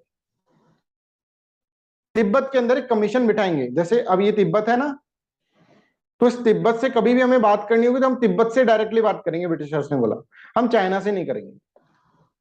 समझदार आदमी है, चाइना से करेंगे तो उसको ज्यादा कॉम्प्रोमाइज, ज्यादा उसको क्या करना पड़ेगा, ज्यादा बार्गेन करना पड़ेगा। हम सीधे सीधे तिब्बत से बात करने में, जब भी तिब्बत करेंगे तो तिब्बत से बात करेंगे, है ना, ठीक है। अब एक क्वेश्चन पूछा है विशु ने, अभी यहां तक समझ में आ गया सबको? दो पॉइंट ये क्लियर है, ये वाला। Britishers will have a commission in Tibet that deals with the government of Tibet directly, directly government of Tibet से हम करेंगे। अब देखो, एक है सोवरेनिटी वर्ड, सोवरेनिटी, एक है सुजेरेनिटी। सोवरेनिटी का मतलब क्या होता है? सोवरेनिटी का मतलब कंप्लीट कंट्रोल जो है ना, कंप्लीट कंट्रोल, कंप्लीट कंट्रोल जो है उसका है। जैसे चाइना, अगर तिब्बत चाइना की सोवरेनिटी के अंदर है तो मतलब चाइना का कंप्लीट कंट्रोल है, जैसे भारत के हर राज्य का कंट्रोल है, ठीक है। जैसे हम अगर ऐसे बोलेंगे UP is under the sovereignty of India, तो मतलब कंप्लीट कंट्रोल है इंडिया की गवर्नमेंट का उसके ऊपर। सुजेरेनिटी का मतलब क्या होता है? सुजेरेनिटी का मतलब क्या है? नाम मात्र का कंट्रोल होना, कि वैसे सब कुछ ऑटोनोमस है तुम्हारे अंदर, इलेक्शन, तुम्हारे लॉ, तुम्हारी जुडिशरी, तुम्हारे सब कुछ तुम ही डिसाइड करोगे, बस नाम मात्र का है कि भाई चाइना का पार्ट, चाइना का है। इस तरह आपको पता है भूटान भी हमारी सुजेरेनिटी के अंदर था जब ब्रिटिश इंडिया था। सुजेरेनिटी के अंदर मतलब यह है कि बस हाँ नाम मात्र के हम हैं, ये होता है। Is this clear Vishakha? Yes sir. Ujjwal Mishra, yes please. Sir जो ब्रिटिशर्स ने कहा था कि तिब्बत में अपनी गवर्नमेंट मतलब इस्टेब्लिश करेंगे कि डायरेक्टली डील करे, तो ये outer commission commission outer Tibet में कमीशन अपनी पूरे तिब्बत में, पूरे वाले तिब्बत के अंदर, अच्छा पूरे तिब्बत, पूरे ओके तिब्बत सर। के अंदर, कि कभी भी तिब्बत से बात करनी हो तो हम तिब्बत से करेंगे, चाइना से नहीं करेंगे, जिससे उनकी बार्गेनिंग पावर बढ़ जाए, क्योंकि तिब्बत एक बफर है किसके बीच में? चाइना और ब्रिटिश इंडिया के बीच में, तो उसके इस सब तरह से उन्होंने उस वक्त मना रहे हैं। Okay thank you. और तिब्बत भी ये चाहता है कि हम ब्रिटिशर्स के साथ ही रहें, क्योंकि ब्रिटिशर्स के साथ रहेंगे तो हमारी बार्गेनिंग पावर रहेगी किससे? एज कंपेयर टू चाइना, नहीं तो चाइना हमारे ऊपर कंट्रोल करेगा, तो उसलिए तिब्बत भी चाहता है इस तरह। ठीक है, तीसरा इशू समझ। तीसरा इशू इस तरह से हुआ कि इन्होंने बोला कि अब देखो बात तो चल ही रही है, बात चल रही है, तो हम क्या करते हैं, बाउंड्री भी डिसाइड कर लेते हैं, डिमार्केट कर लेते हैं बाउंड्री। चाइना वालों से बोला, चाइना हम डिमार्केट कर लेते हैं भाई बाउंड्री को, और एक बाउंड्री को डिमार्केशन करा गया, ठीक है, डिमार्केशन ऑफ बाउंड्री करा गया, जिसके अंदर एक लाइन खींची गई, यहां से एक लाइन खींची गई, यहां पे तिब्बत है, ठीक है, यहां से एक लाइन खींची गई, ये वाली लाइन, इस तरह से एक लाइन खींची गई, और ये लाइन का नाम है मैकमाहोन। मैकमाहोन ही थे ना उस वक्त, मैकमाहोन, मैकमाहोन लाइन। और इसके अंदर ऐसे बोला गया कि भाई तिब्बत देखो, ये वाला एरिया ब्रिटिश इंडिया का है ना, और ऊपर वाला एरिया तुम्हारा, तो मतलब तीन लोग हैं, चाइना है, गवर्नमेंट ऑफ तिब्बत है, और ब्रिटिशर्स है। अब देखना कंफ्यूजन किस तरह से होता है, ठीक है। अब इसमें बात किससे चल रही है? तिब्बत से चल रही है, कि तिब्बत ये वाला जो एरिया है ना, ये वाला जो एरिया है, इसके ऊपर का एरिया तुम्हारा तिब्बत, और नीचे का एरिया हमारा अरुणाचल प्रदेश है, ये ब्रिटिश इंडिया, और ये लाइन हम खींच देते हैं मैकमाहोन लाइन। तिब्बत तुम एग्री? तिब्बत ने बोला माई बाप, तुम तो माई बाप हो, तुम्हारी किस बात से एग्री नहीं, हम एग्री। चाइना से यहां पर एग्री के लिए पूछा ही नहीं गया। चाइना से ऐसे बोला गया तिब्बत तुम्हारा इंटीग्रल पार्ट है, no doubt about that, but यहां पर जब डिमार्केशन कर रहे हैं तो तिब्बत से ही पूछा गया। ठीक है, चाइना का यहां पर रिजर्वेशन था कि मैं इस लाइन को नहीं मानता हूं, मैकमाहोन लाइन को मैं नहीं मानता हूं, पर उस वक्त तिब्बत से ही पूछा गया और ये लाइन खींच दी ब्रिटिशर्स ने तिब्बत से पूछ के। तिब्बत ने हामी भर दिए, साइन वाइन हो गए ट्रीटी के ऊपर कि ये वाला ऊपर वाला एरिया तिब्बत है और नीचे वाला एरिया ब्रिटिश इंडिया। और यही लाइन को आज तक रिकॉग्नाइज नहीं करता कौन? चाइना। और इसीलिए चाइना कहता है कि भैया जब लाइन खींची गई थी मुझसे नहीं पूछा गया था, तो ये लाइन जो है मैं रिकॉग्नाइज किया ही नहीं था और आज भी नहीं करता हूं, इसलिए Arunachal Pradesh is my integral part. इसलिए वो अरुणाचल प्रदेश को इंटीग्रल पार्ट मानता है अपना, कौन? चाइना। और आप देखेंगे अरुणाचल प्रदेश में भी हम कभी भी अपना प्रेसिडेंट दे देते हैं तो उसके रोंगटे खड़े हो जाते हैं चाइना के कि भाई ये तो हमारा है, पर डील जो हुई तिब्बत से। I hope you are getting this one. और ये जो चीज है ना, ये ब्रिटिशर्स ने इस तरह की चीज करी है कि इसके अंदर कंफ्यूजन क्रिएट हो गया कि मैकमोहन लाइन बना दी, मैकमोहन लाइन बना दी और कहा कि भाई ये देखो ये चाइना ऊपर वाला तुम्हारा और नीचे वाला जो है ये ब्रिटिश इंडिया है। अब चाइना इतना पावरफुल नहीं है कि ब्रिटिश इंडिया को अपोज कर सके, पर चाइना ने इसके अंदर कुछ इस तरह से सपोर्ट भी नहीं करा। और ये बात हुई सिर्फ तिब्बत से। और आज चाइना, जब तिब्बत चाइना का इंटीग्रल पार्ट हो गया, अब सब ऑटोनॉमी सब गई तिब्बत की। जैसे ही चाइना पावरफुल हुआ थोड़ा सा, उसने सारी ऑटोनॉमी छीन ली तिब्बत से। दलाई लामा भाग लिए, है ना। अभी इंडिया के अंदर रह रहे, हिमाचल प्रदेश में एक धर्मशाला नाम की जगह है, वहां से अपनी ऑटोनॉमस गवर्नमेंट चला रहे हैं। वो सब इशू बताएंगे 1962 के वार के अंदर। पर ये बहुत पॉइंट समझ में आ गया तुमको कि यहाँ पे मैकमाहोन जो थे वही मैकमाहोन गवर्नमेंट ऑफ इंडिया की तरफ से, गवर्नमेंट ऑफ इंडिया की तरफ से कौन आए थे? मैकमाहोन। और उन्होंने यहाँ पर एक लाइन कीजिए मैकमाहोन लाइन, और वो तिब्बत से पूछ के कीजिए, जिसमें चाइना की नाराजगी थी। और आज तक वो इशू जो है हमारा बॉर्डर डिस्प्यूट है चाइना के साथ। क्या है तीसरा point? British proposed McMahon line as a boundary in the east. Don't write it McMahon line. Mohan मत लिख देना, कई किताबों में भी मोहन लिख रखा है, इंडियनाइजेशन कर देते हैं हम अपने नाम का। ठीक है, नाम मत बिगाड़ देना, है ना। माहोन ही है, कई बुक्स में लिख रखा है, इसलिए मैं बता रहा हूं। Chinese representative did not accept the boundaries and hence China do not recognise McMahon line. China आज भी बोलता है मैकमोहन लाइन नहीं है, ये एरिया जो है यहां से स्टार्ट होगा, चाइना की लाइन ये वाली है। चाइना इस लाइन को रिकॉग्नाइज करता है, जिसमें अरुणाचल प्रदेश पूरा का पूरा क्या हो जाएगा? क्लेम्ड है by the China, administered by India but claimed by the China. ये इसके अंदर आप इसके अंदर देखेंगे। तो आई होप ये इशू भी क्लियर हो गया कि अरुणाचल प्रदेश को बार बार चाइना कहता है कि मेरा है मेरा है मेरा है, इंट्रूजन करता है यहाँ पर, क्यों करता है ये समझ में आ गया होगा। ठीक है, आई होप अगर ये आपको इन सब को कहां से लिंक करना है? 1914 की शिमला कॉन्फ्रेंस से लिंक करना है। शिमला कॉन्फ्रेंस, शिमला कॉन्फ्रेंस के अंदर ही मैकमोहन लाइन जो है, मैकमाहोन लाइन जो आज का डिस्प्यूट है इंडिया का, वो शिमला कॉन्फ्रेंस से निकल कर आया है। तिब्बत वाला इशू जो है वो पूरा का पूरा शिमला कॉन्फ्रेंस से ही निकल कर आया है। ठीक है, तो इस तरह से बेसिक स्ट्रक्चर से आज का डिस्प्यूट जो है शिमला कॉन्फ्रेंस बेसिक स्ट्रक्चर हुआ, और उससे करंट अफेयर्स वाला इशू है Indo China boundary dispute, Arunachal Pradesh वाला जो है। और इसके अंदर मैकमाहोन लाइन को इंडिया रिकॉग्नाइज करता है बिकॉज ब्रिटिश इंडिया ने तिब्बत से करा था, पर चाइना कहता है कि भाई तिब्बत से करने का क्या मतलब है, हमसे करते बात, हमने तो कभी रिकॉग्नाइज नहीं करा। अब क्या है, जब भी तिब्बत हमारा पार्ट था, अब तो पूरा का पूरा तिब्बत हमारा पार्ट है, तो भी हम इसको रिकॉग्नाइज नहीं करते हैं। और हम क्या करते हैं, हम कहते हैं कि अरुणाचल प्रदेश हमारा पार्ट है और एथिकली हमारा ही होना चाहिए। इस तरह से क्या करता है चाइना, इसमें बोलता है। Any doubt in this one, please ask me. Yes. Anyone has any doubt? Please ask. Yes, Vishaka, please. Sir जब ये मैकमाहोन लाइन बनी थी तब ब्रिटिश इंडिया थे पार्टिसिपेंट और तिब्बत थी जो ऑटोनोमस थी।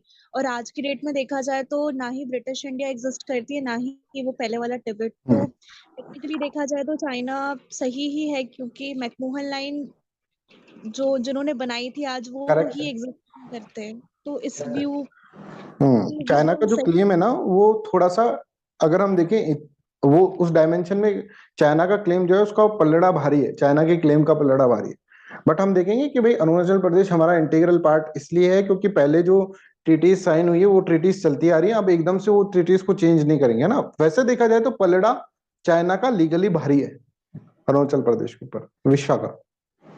Okay sir. क्योंकि देखो इसको ऐसे समझो, मान लो कि अगर मान लो ऐसे ऐसे समझोगे तो ज्यादा समझ में आ जाएगा कि मान लो कश्मीर हमारा स्टेट है ना, कश्मीर हमारा स्टेट है, ठीक है, और कश्मीर के अंदर एक पाकिस्तान ऑक्यूपाइड कश्मीर भी है, समझो पाकिस्तान ऑक्यूपाइड कश्मीर, और इंडिया के अंदर ये है, इंडिया के अंदर ही कश्मीर, पाकिस्तान ऑक्यूपाइड कश्मीर भी इंडिया का है, कश्मीर भी इंडिया का है, और अक्साई चीन जो इसने ले रखा है चाइना ने वो भी बताएंगे वो भी इंडिया का है, ठीक।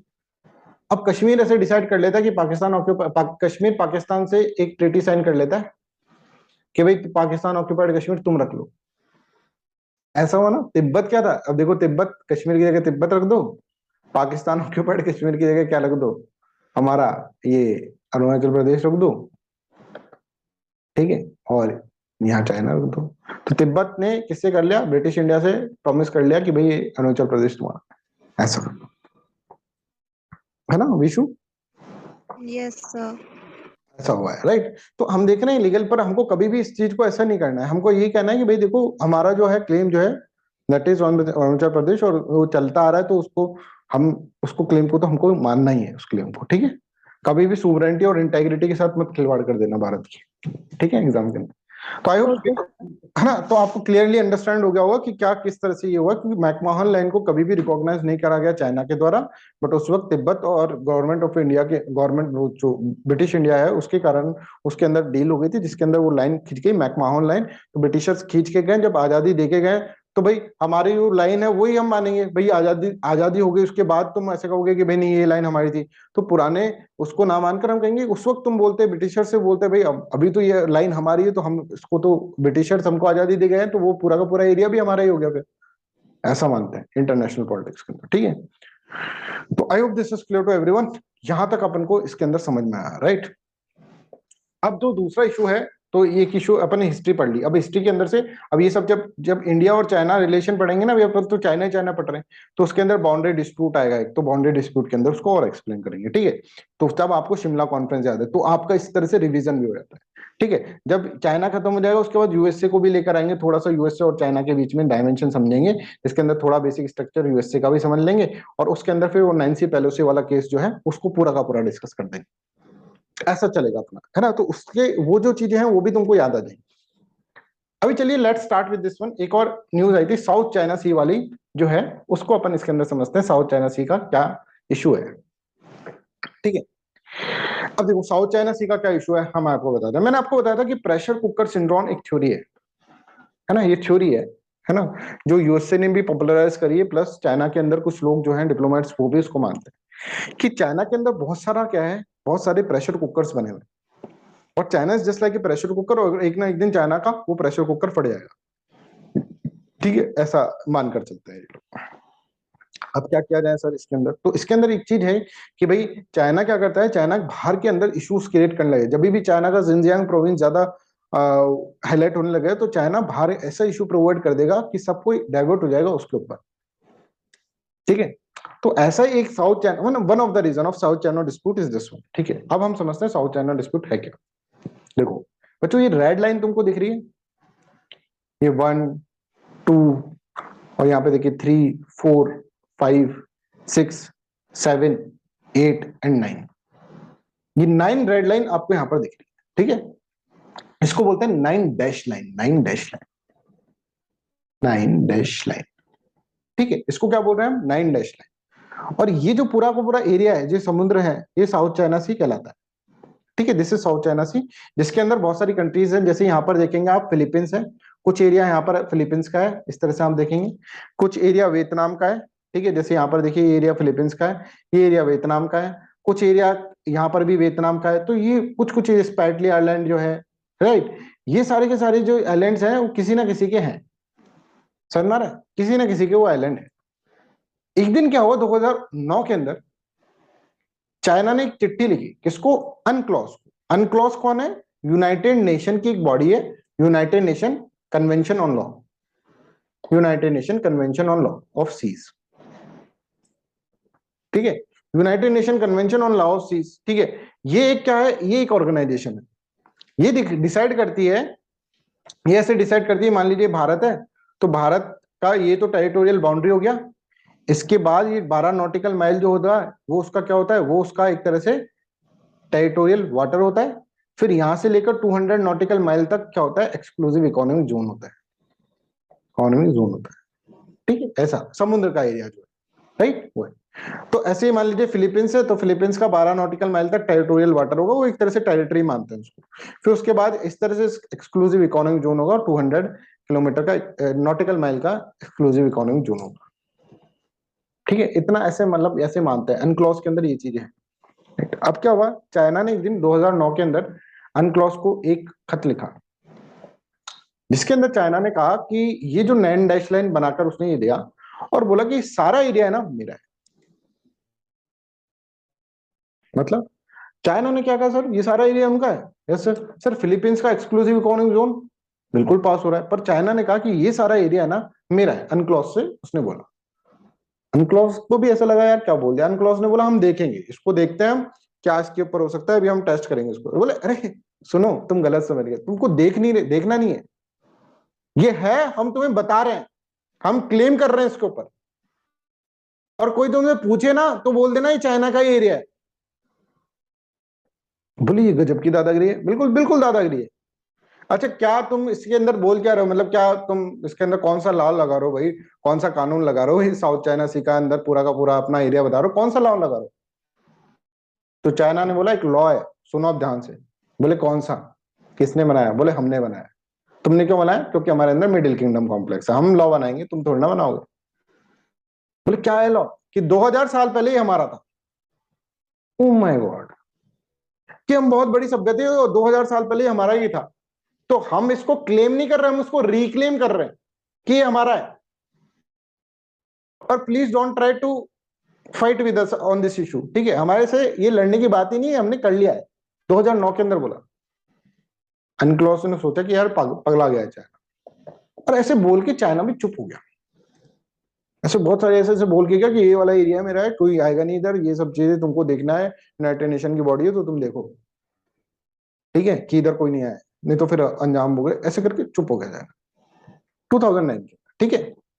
तो यहाँ पर देखिए 2009 के अंदर अगर हम देखें, Chinese territorial claim in south China sea and reclamation मतलब वापस क्लेम कर रहे हैं, and creation of new island, कि यहाँ पर हम बहुत सारे आइलैंड्स खुद के बनाएंगे और ये सब एरिया हमारा है साहब। अब साउथ चाइना सी सोच के देखो, साउथ चाइना सी कनेक्ट कर रहा है इंडियन ओशन और पैसिफिक को, पैसिफिक और इंडियन ओशन को कनेक्ट करने वाला एक लिंक है, जिसके अंदर से इतना सारा आप देखेंगे लाइन ऑफ कम्युनिकेशंस पास हो रही है, जिसके अंदर बहुत इंटरनेशनली वाटरवेज है, बहुत सारा सिग्निफिकेंट ट्रेड पास हो रहा है जिसके अंदर से। उसके ऊपर क्या कह रहा है चाइना कि मेरा है, क्यों मेरा है, क्योंकि 2000 साल पहले मेरा था,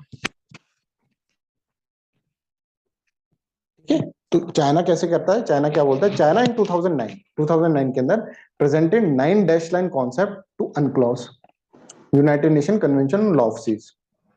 9 dash line stretches 100 of kilometre south तक जा रहा है, ठीक है, and east of the Hainan island, ठीक है, ये जो आइलैंड है ना इसके ईस्ट के अंदर यहाँ से स्टार्ट हो रहा है और पीछे के नीचे साउथ तक जाके और फिर यहाँ पर खत्म हो रहा है। और ये एरिया इन्होंने बोला चाइना ने कि हमारा। अब यहाँ पे देखिए कंबोडिया भी है, वियतनाम भी है, ब्रुनेई भी है, मलेशिया भी है, फिलीपींस भी है, इनका एक्सक्लूसिव इकोनॉमिक जोन है, सबको ले लिया अपने अंदर। और क्या बोला चाइना, स्ट्राइव क्लेम, उसका स्ट्राइव क्या रहा क्लेम का, by stating that it 2000 year ago it comes under the Chinese territory, इसलिए आज ये हमारा टेरिटरी। ऐसे बोल के ना चाइना ने इशू उठाया 2009 के अंदर, और फिर उस इशू के बारे में ज्यादा कुछ बातचीत करी नहीं जाए, ठीक है। बट आप देखें 2016 के आते आते चाइना बड़ा एग्रेसिव हो गया इसके अंदर, बड़ा एग्रेसिव हो गया चाइना, और चाइना ने कहा कि चाइना ने ये वाला एरिया को अपना कंट्रोल में लेने लग गया पूरी तरह। और Philippines, Vietnam, Brunei, Taiwan, Malaysia, ये सब चीजें जो थी ना, ये सब बोले अरे भाई हमारा एरिया, ये कहां ले रहे हो तुम, बोले सब तुम्हारा ही है, चलो हट जाओ, और सारा का सारा एरिया कैप्चर करने लग गया। समझ में आ रहा है। तो क्या रीजन रहा होगा, कुछ प्रेशर कुकर बना होगा और उसको हटाने के लिए, उसका ऊपर हटाने के लिए यहाँ पर इस तरह से करा होगा इसने। एक वन ऑफ द रीजन है ना, ओनली रीजन नहीं बोलता मैं, वन ऑफ द रीजन बोलता। तो Philippines, Vietnam, China, Brunei, Taiwan, Malaysia hold different sometimes overlapping territorial claim over this, ठीक है। और कभी और है इतना नैरो, अगर आप देखेंगे एक्सक्लूसिव इकोनॉमिक जोन इसका भी आ रहा है, इसका भी आ जाता है, इसका भी आ जाता है, तो वो वैसे ही है। पर चाइना ने कहा किसी का नहीं आ रहा भाई, मेरा आ रहा है, लो मैं ले लेता हूँ सारा। अब इन कंट्रीज को बहुत बुरा लगा, इन कंट्रीज ने कहा भाई चाइना ये क्या दादागिरी, बोले अरे तुम छोटी मोटी कंट्री, वियतनाम, फिलीपींस, अरे बताऊंगे तुम्हें, ब्रुनेई, मलेशिया बताऊंगे तुम्हें। तो ये कंट्री भी दबक गई बिल्कुल। पर इन कंट्रीज ने क्या कहा, तो हम तुमको ना कोर्ट में लेके जाएंगे, China permanent court of arbitration में लेके जाएंगे तुम्हें। बोले ठीक है ले जाओ। और फिलीपींस लेके चला गया चाइना को, फिलीपींस और वियतनाम चाइना को परमानेंट कोर्ट ऑफ आर्बिट्रेशन के अंदर चला गया कि भाई चाइना दादागिरी कर रहा है, परमानेंट कोर्ट ऑफ आर्बिट्रेशन के अंदर वो चला जाता है। और देखते हैं परमानेंट कोर्ट ऑफ आर्बिट्रेशन ने पढ़ा ये सब चीजें, और फिर परमानेंट कोर्ट ऑफ आर्बिट्रेशन ने कहा कि भाई बिल्कुल कोई भी जाता, कहीं पे भी जाओगे तुम तो वो ऐसे ही बोलेगा कि permanent court of arbitration rule that China's claim to water with in 9-9 was in breach of UNCLOS. UNCLOS को ब्रीच कर रहा है, उसने डिसीजन दे रहा है, परमानेंट कोर्ट ऑफ आर्बिट्रेशन अपना डिसीजन दे रहा है। परमानेंट कोर्ट ऑफ आर्बिट्रेशन एक नीदरलैंड के अंदर एक बॉडी है, ठीक है, जिसके अंदर अगर कोई दो देश लड़ते हैं तो वो उधर चल के अपना सुलटारा करते हैं।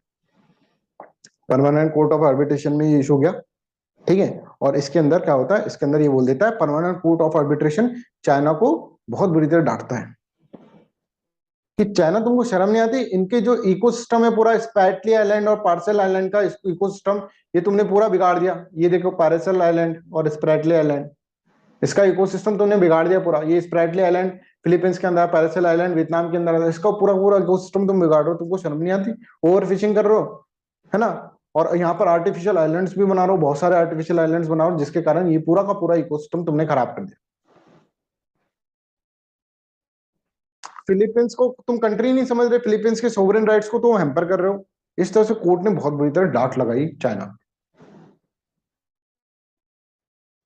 ठीक है, यहां तक समझ में आ रहा है। तो जब ये जजमेंट आया ना, फिर चाइना का रिएक्शन क्या है, चाइना ने परमानेंट कोर्ट ऑफ आर्बिट्रेशन को फिर अब अपनी सफाई देगा। तो चाइना ने सफाई में बोला कि भाड़ में जाओ परमानेंट कोर्ट ऑफ आर्बिट्रेशन। उन्होंने रिजेक्ट कर दी इंटरनेशनल रूलिंग्स हुई, रियलिस्ट अप्रोच, ठीक है, कि चाइना रिजेक्टेड इंटरनेशनल कोर्ट का जो रूलिंग था उसको रिजेक्ट कर दिया ऑन साउथ चाइना सी। और चाइना ने ऐसे बोला कि अब देखो एक काम करते हैं, तुम हीरो बन रहे हो तुम लोग, कि किसी की मैं बात नहीं सुनूंगा, कोई इंटरनेशनल कोर्ट ऑफ आर्बिट्रेशन, अपने घर पे बैठो, ठीक है। और यहां पर जो था ना, ये वाला क्लेम तो मैं कर ही रहा हूँ, ये पूरा का पूरा एरिया तो क्लेम कर ही रहा हूँ, और उसके ऊपर भी मैं, ऊपर आकाश के अंदर इसके ऊपर किसी ने हेलीकॉप्टर उठा दिया ना, तो उसको भी मार दूंगा मैं। एयर डिफेंस आइडेंटिफिकेशन जोन्स में बना रहा हूं, air defence identification zone. Air defence identification zones क्या करेंगे, एयर डिफेंस आइडेंटिफिकेशन जोन का मतलब क्या है, इसके ऊपर कोई आया ना तो उसको भी शूट कर दूंगा मेरी परमिशन के बिना, ठीक है। ये होती दादागिरी, है ना। China rejected international ruling on south China sea. Sir हमको ये समझ में नहीं आता सर, एक बार बताओ हमको सर, ऐसा चाइना में क्या है सर। कल भी आप बोल रहे थे ना, तो हमें बहुत ऐसा लग रहा था यार चाइना से इतनी दादागिरी, मिडिल किंगडम कॉम्प्लेक्स कर देंगे, ये कर देंगे, वो कर देंगे, और कोई कुछ बोलता नहीं है चाइना से, है सर।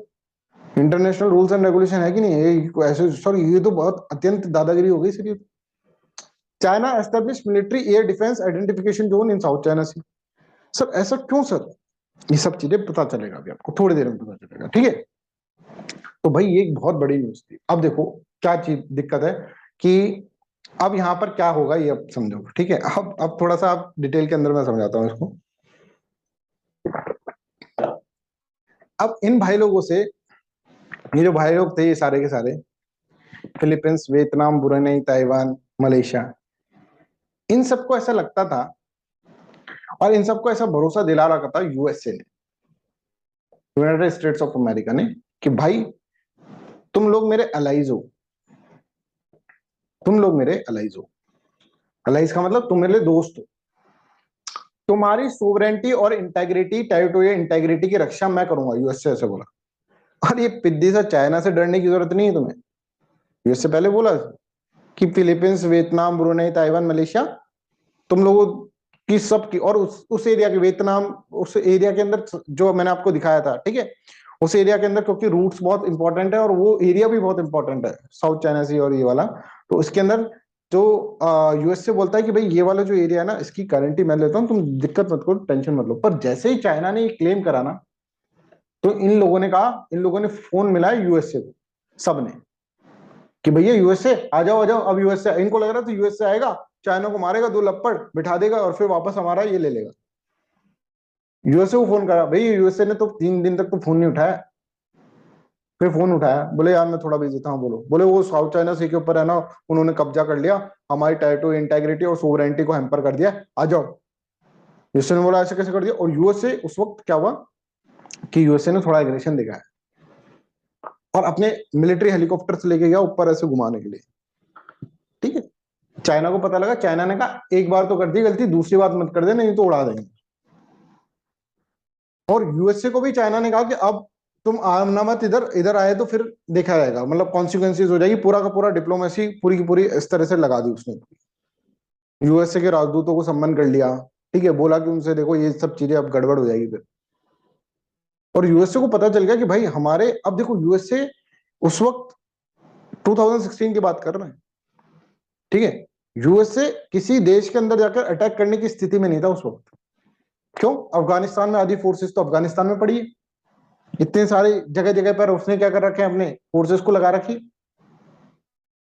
कुछ इजराइल को दे रखे, समझ में आ रहा है, बहुत सारी जगह अपनी फोर्सेस लगा। उसने सोचा भाई ये सारी फोर्सेस उधर उधर गई, अफगानिस्तान में वैसे इशू चल रहा है, अफगानिस्तान में मैं वैसे फंसा पड़ा हूँ, 2016 की बात कर रहे हैं, 10 साल से फंसा पड़ा हूँ, ये खत्म होने का नाम ही नहीं ले रहा है। और मेरे लोग बाग भी बोल रहे हैं कि भैया क्या है, हमारे सोल्जर्स वहां पे क्यों मार रहे हो तुम अफगानिस्तान के अंदर जाकर, यहाँ पर कैसे लड़ू मैं। और यूएसए को लगा यार अफगानिस्तान में भारी गलती हो गई है, इस चाइना को कैसे टैकल करें, वहां से अफगानिस्तान के अंदर से फोर्सेस निकाल कर यहाँ पर लाए तब तो कोई बात हो। और one of the reasons of withdrawal of Afghanistan forces, थोड़ा सा कनेक्ट करो, है ना, कनेक्ट करने की कोशिश करो। अभी अफगानिस्तान पढ़ाया नहीं है मैंने, पर थोड़ा सा कनेक्ट करने की कोशिश करो, वहां पे तो डिटेल में बढ़ाई देंगे।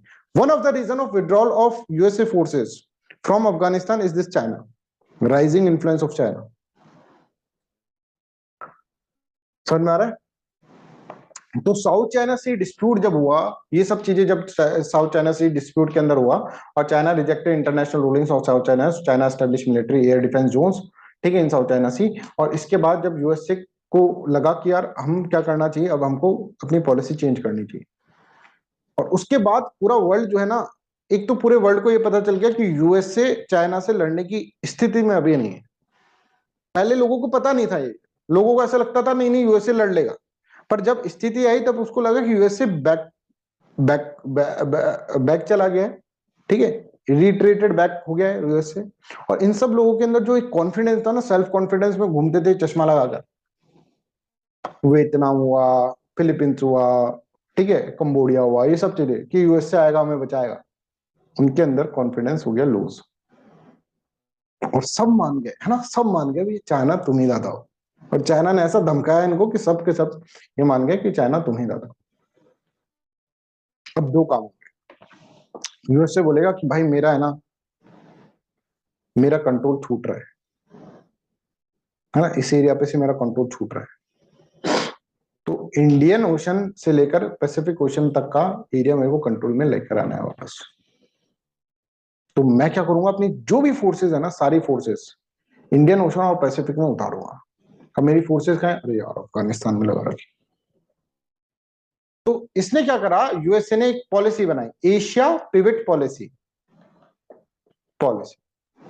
और इस पॉलिसी के अंतर्गत ये बोला गया कि जहां जहां भी हमारी क्या है, हमारी फोर्सेस है, ठीक है, उन सब फोर्सेस को लेकर हम आएंगे इंडियन एशिया के अंदर, एशिया के अंदर उतरेंगे, मतलब इंडियन ओशन के अंदर उतरेंगे,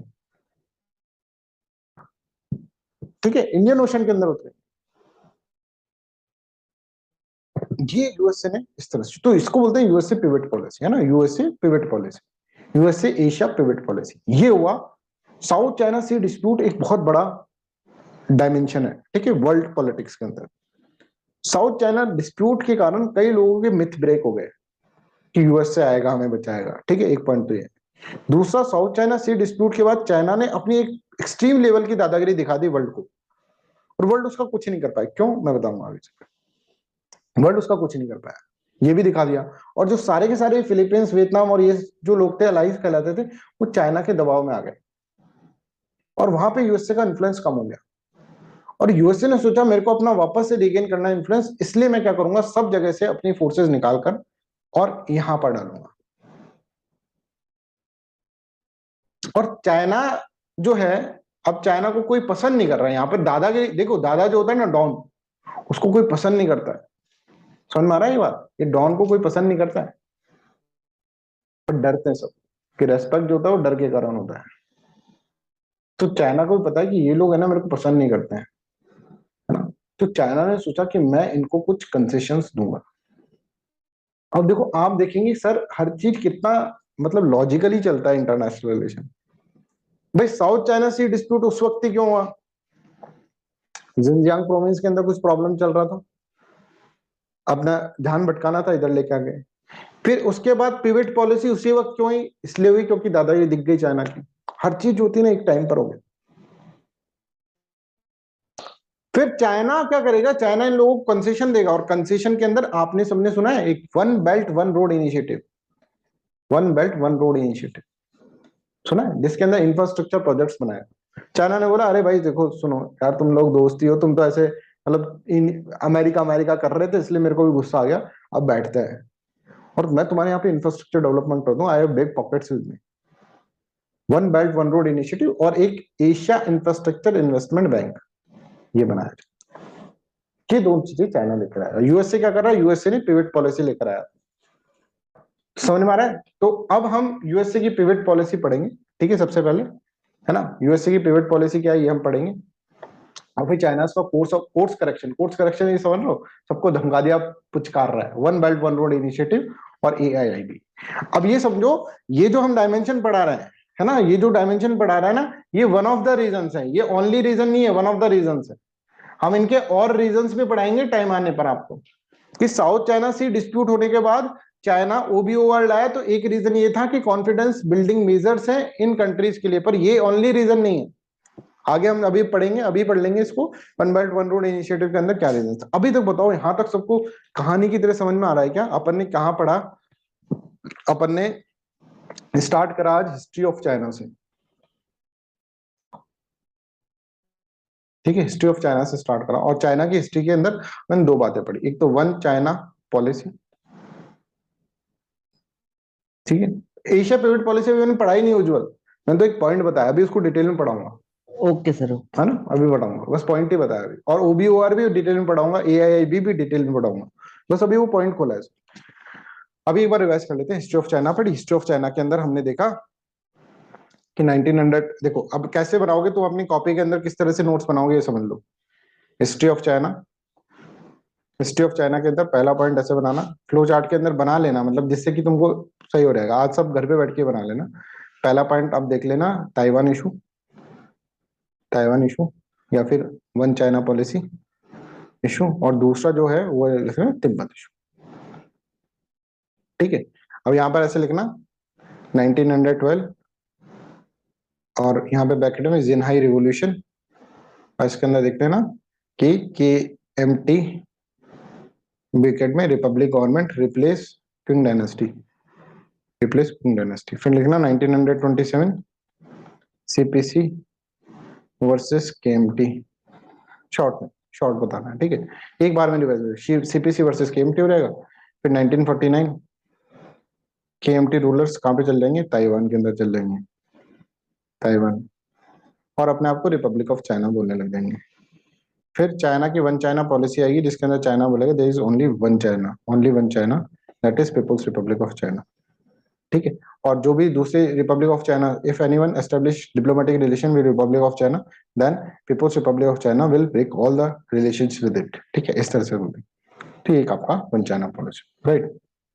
दूसरा तिब्बत, कि 1912 के अंदर तिब्बत ने बोल दिया कि I am autonomous, I am autonomous, ठीक है सर। तिब्बत ने बोला, तो फिर ब्रिटिश इंडिया वर्सेस रशिया, ठीक है, ब्रिटिश इंडिया को लगेगा रशिया कहीं एनेक्स नहीं कर ले, ठीक है। तो इसके कारण क्या होगा, Shimla conference, Shimla conference 1914, context पता है क्या है कि रशिया कहीं कब्जा ना ले तिब्बत को, और इसके अंदर 3 जने आएंगे, मैकमोहन आएंगे, गवर्नमेंट ऑफ चाइना आएगा और गवर्नमेंट ऑफ तिब्बत आएगा। और इसके अंदर क्या कहेगा, तिब्बत को 2 पार्ट में डिवाइड कर लिया, आउटर तिब्बत जिसको ऑटोनॉमी दे दी, इनर तिब्बत चाइना के साथ रहेगा।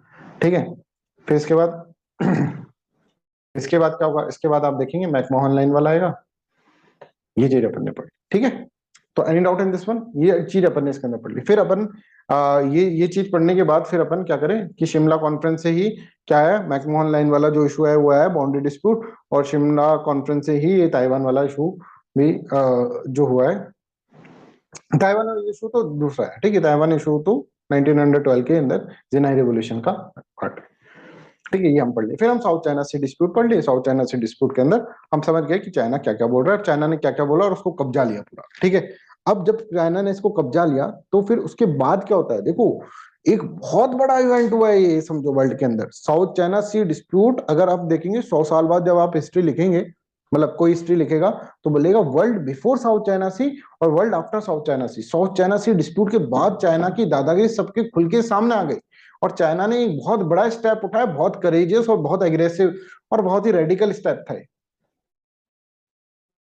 ठीक है, अब क्या होगा, अब यूएसए जो होगा वो बोलेगा कि भाई मैं तो यूएसए एशिया पिवट पॉलिसी लेकर आऊंगा। तो यूएसए एशिया पिवट पॉलिसी के बारे में समझने से पहले हम थोड़ा सा बेसिक समझते हैं ना, यूएसए और चाइना के कुछ बेसिक पॉइंट अपन समझ लेते हैं। देखो, बहुत महान पॉलिटिशियन, वो सोशल साइंटिस्ट थे। ठीक है, मतलब इंटरनेशनल रिलेशंस के बारे में बात करते थे, थिंक करते।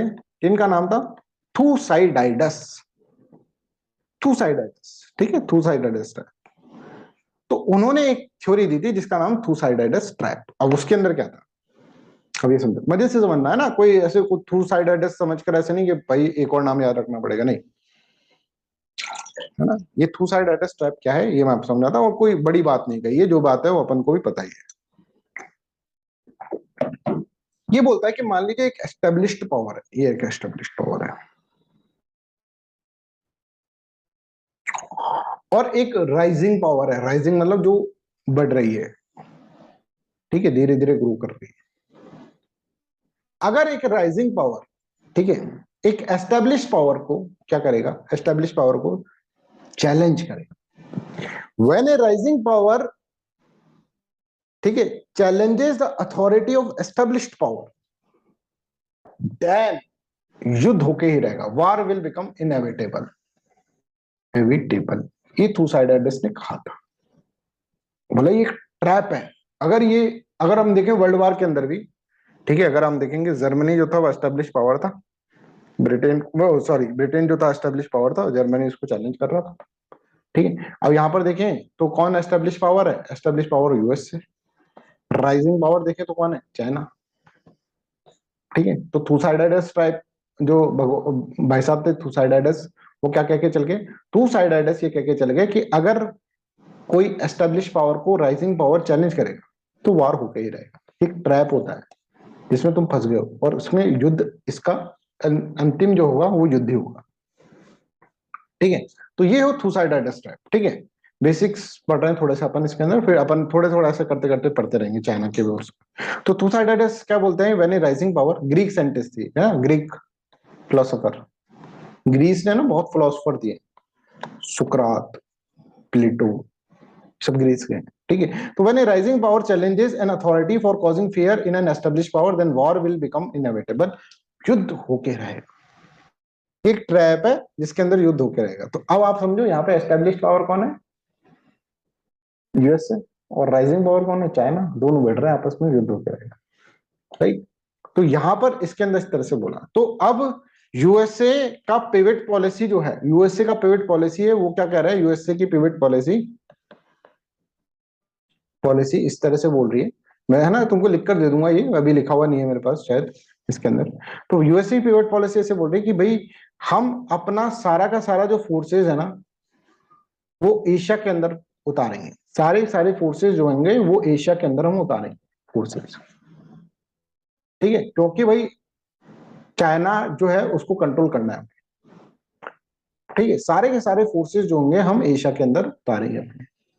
जहां पे भी विभिन्न जगह पर जहां पर भी फोर्सेस लगाई हुई है सारी की सारी फोर्सेस हम लाकर एशिया के अंदर डालें, क्योंकि चाइना बहुत दादागिरी दिखा रहा है और इन लोगों के अंदर वापस से कॉन्फिडेंस बिल्डिंग करनी है। फिलीपींस, वियतनाम, ब्रुनेई, मलेशिया, इन लोगों के अंदर जिसको हम अलाई कहते थे, उनका हम पे से भरोसा उड़ गया। आज हम इसलिए नहीं लड़ पाए चाइना से, चाइना अपनी पूरी की पूरी दादागिरी दिखा के चला गया, क्योंकि हमारी फोर्सेस अफगानिस्तान के अंदर बिजी है, कहीं कहीं कहीं कहीं फोर्सेस लगी हुई है, तो सारी फोर्सेस हम लेकर आएंगे यहाँ पर, ठीक है। तो this is known as USA Asia pivot policy, USA की एशिया पिवट पॉलिसी कि सब जगह सारी फोर्सेस को यहां पर लेकर आना है एक जगह, that is known as USA Asia pivot policy. Is this clear Ujjwal? Yes sir, clear. ठीक है, तो ये अपन इसके अंदर पढ़ लेते हैं। अब इतना ही रखते हैं क्लास को, नहीं तो ओवरलोडिंग ऑफ इंफॉर्मेशन हो जाएगा। One belt and one road initiative कल पढ़ते हैं, और फिर एशिया इंफ्रास्ट्रक्चर इन्वेस्टमेंट बैंक भी कल पढ़ते हैं, ठीक है। और फॉर योर काइंड इंफॉर्मेशन एक चीज और ध्यान रखें, सारी जो ऑर्गेनाइजेशंस है ना, whether it is SCO, whether it is BRICS, whether it is G7, G20, जो भी ओपेक ऑर्गेनाइजेशन है और एटसेट्रा जो भी ऑर्गेनाइजेशन है, ठीक है, छोटी से छोटी, बड़ी से बड़ी, जैसी से ऑर्गेनाइजेशन, सारी की सारी कवर करेंगे, पर सारी की सारी टाइम आने पर कवर करेंगे, ठीक है। सार्क नेशंस, ये सब सब सब कुछ कवर करेंगे अपन, ठीक है, डोंट वरी। इसके अंदर पूरा का पूरा आपका इंटरनेशनल रिलेशंस के अंदर मेंस, प्रीलिम्स, ऐसे राइटिंग, जीएस पेपर 1 2 3 4 सब कुछ कंप्लीट होगा, ठीक है। तो ये, क्योंकि मेरे पास पूरा इसका ओवरऑल नॉलेज है, तो मेरे को बांटने में कोई दिक्कत नहीं है, सबको कराऊंगा। और हमारे पास ऐसा कोई कंस्ट्रेंट नहीं है कि सर जल्दी से खत्म करना है कोर्स, दूसरा कोर्स स्टार्ट करना है, नहीं, बहुत टाइम है, बहुत समय है, पूरा का पूरा नॉलेज आपको दिया जाएगा और आप पूरा का पूरा सेटिस्फाई होंगे। ऐसे आपको लगेगा नहीं कभी भी कि सर की फीस के रेस्पेक्ट में, अगर आप देखेंगे तो फीस के रेस्पेक्ट में कभी ऐसा नहीं लगेगा, ऐसा लगेगा सर इतनी सी फीस में इतना सब कुछ पढ़ा, यही मेरा मोटो रहता है, ठीक है। कंप्लीट सेटिस्फेक्शन आपको इसके अंदर मिलेगा कोर्स के अंदर, don't you worry about this one. और फिर भी कोई दिक्कत होती है तो I am there for you always, ठीक है। So that's all for today's class, thank you so much, bye bye, take care and have a nice day. Thank you.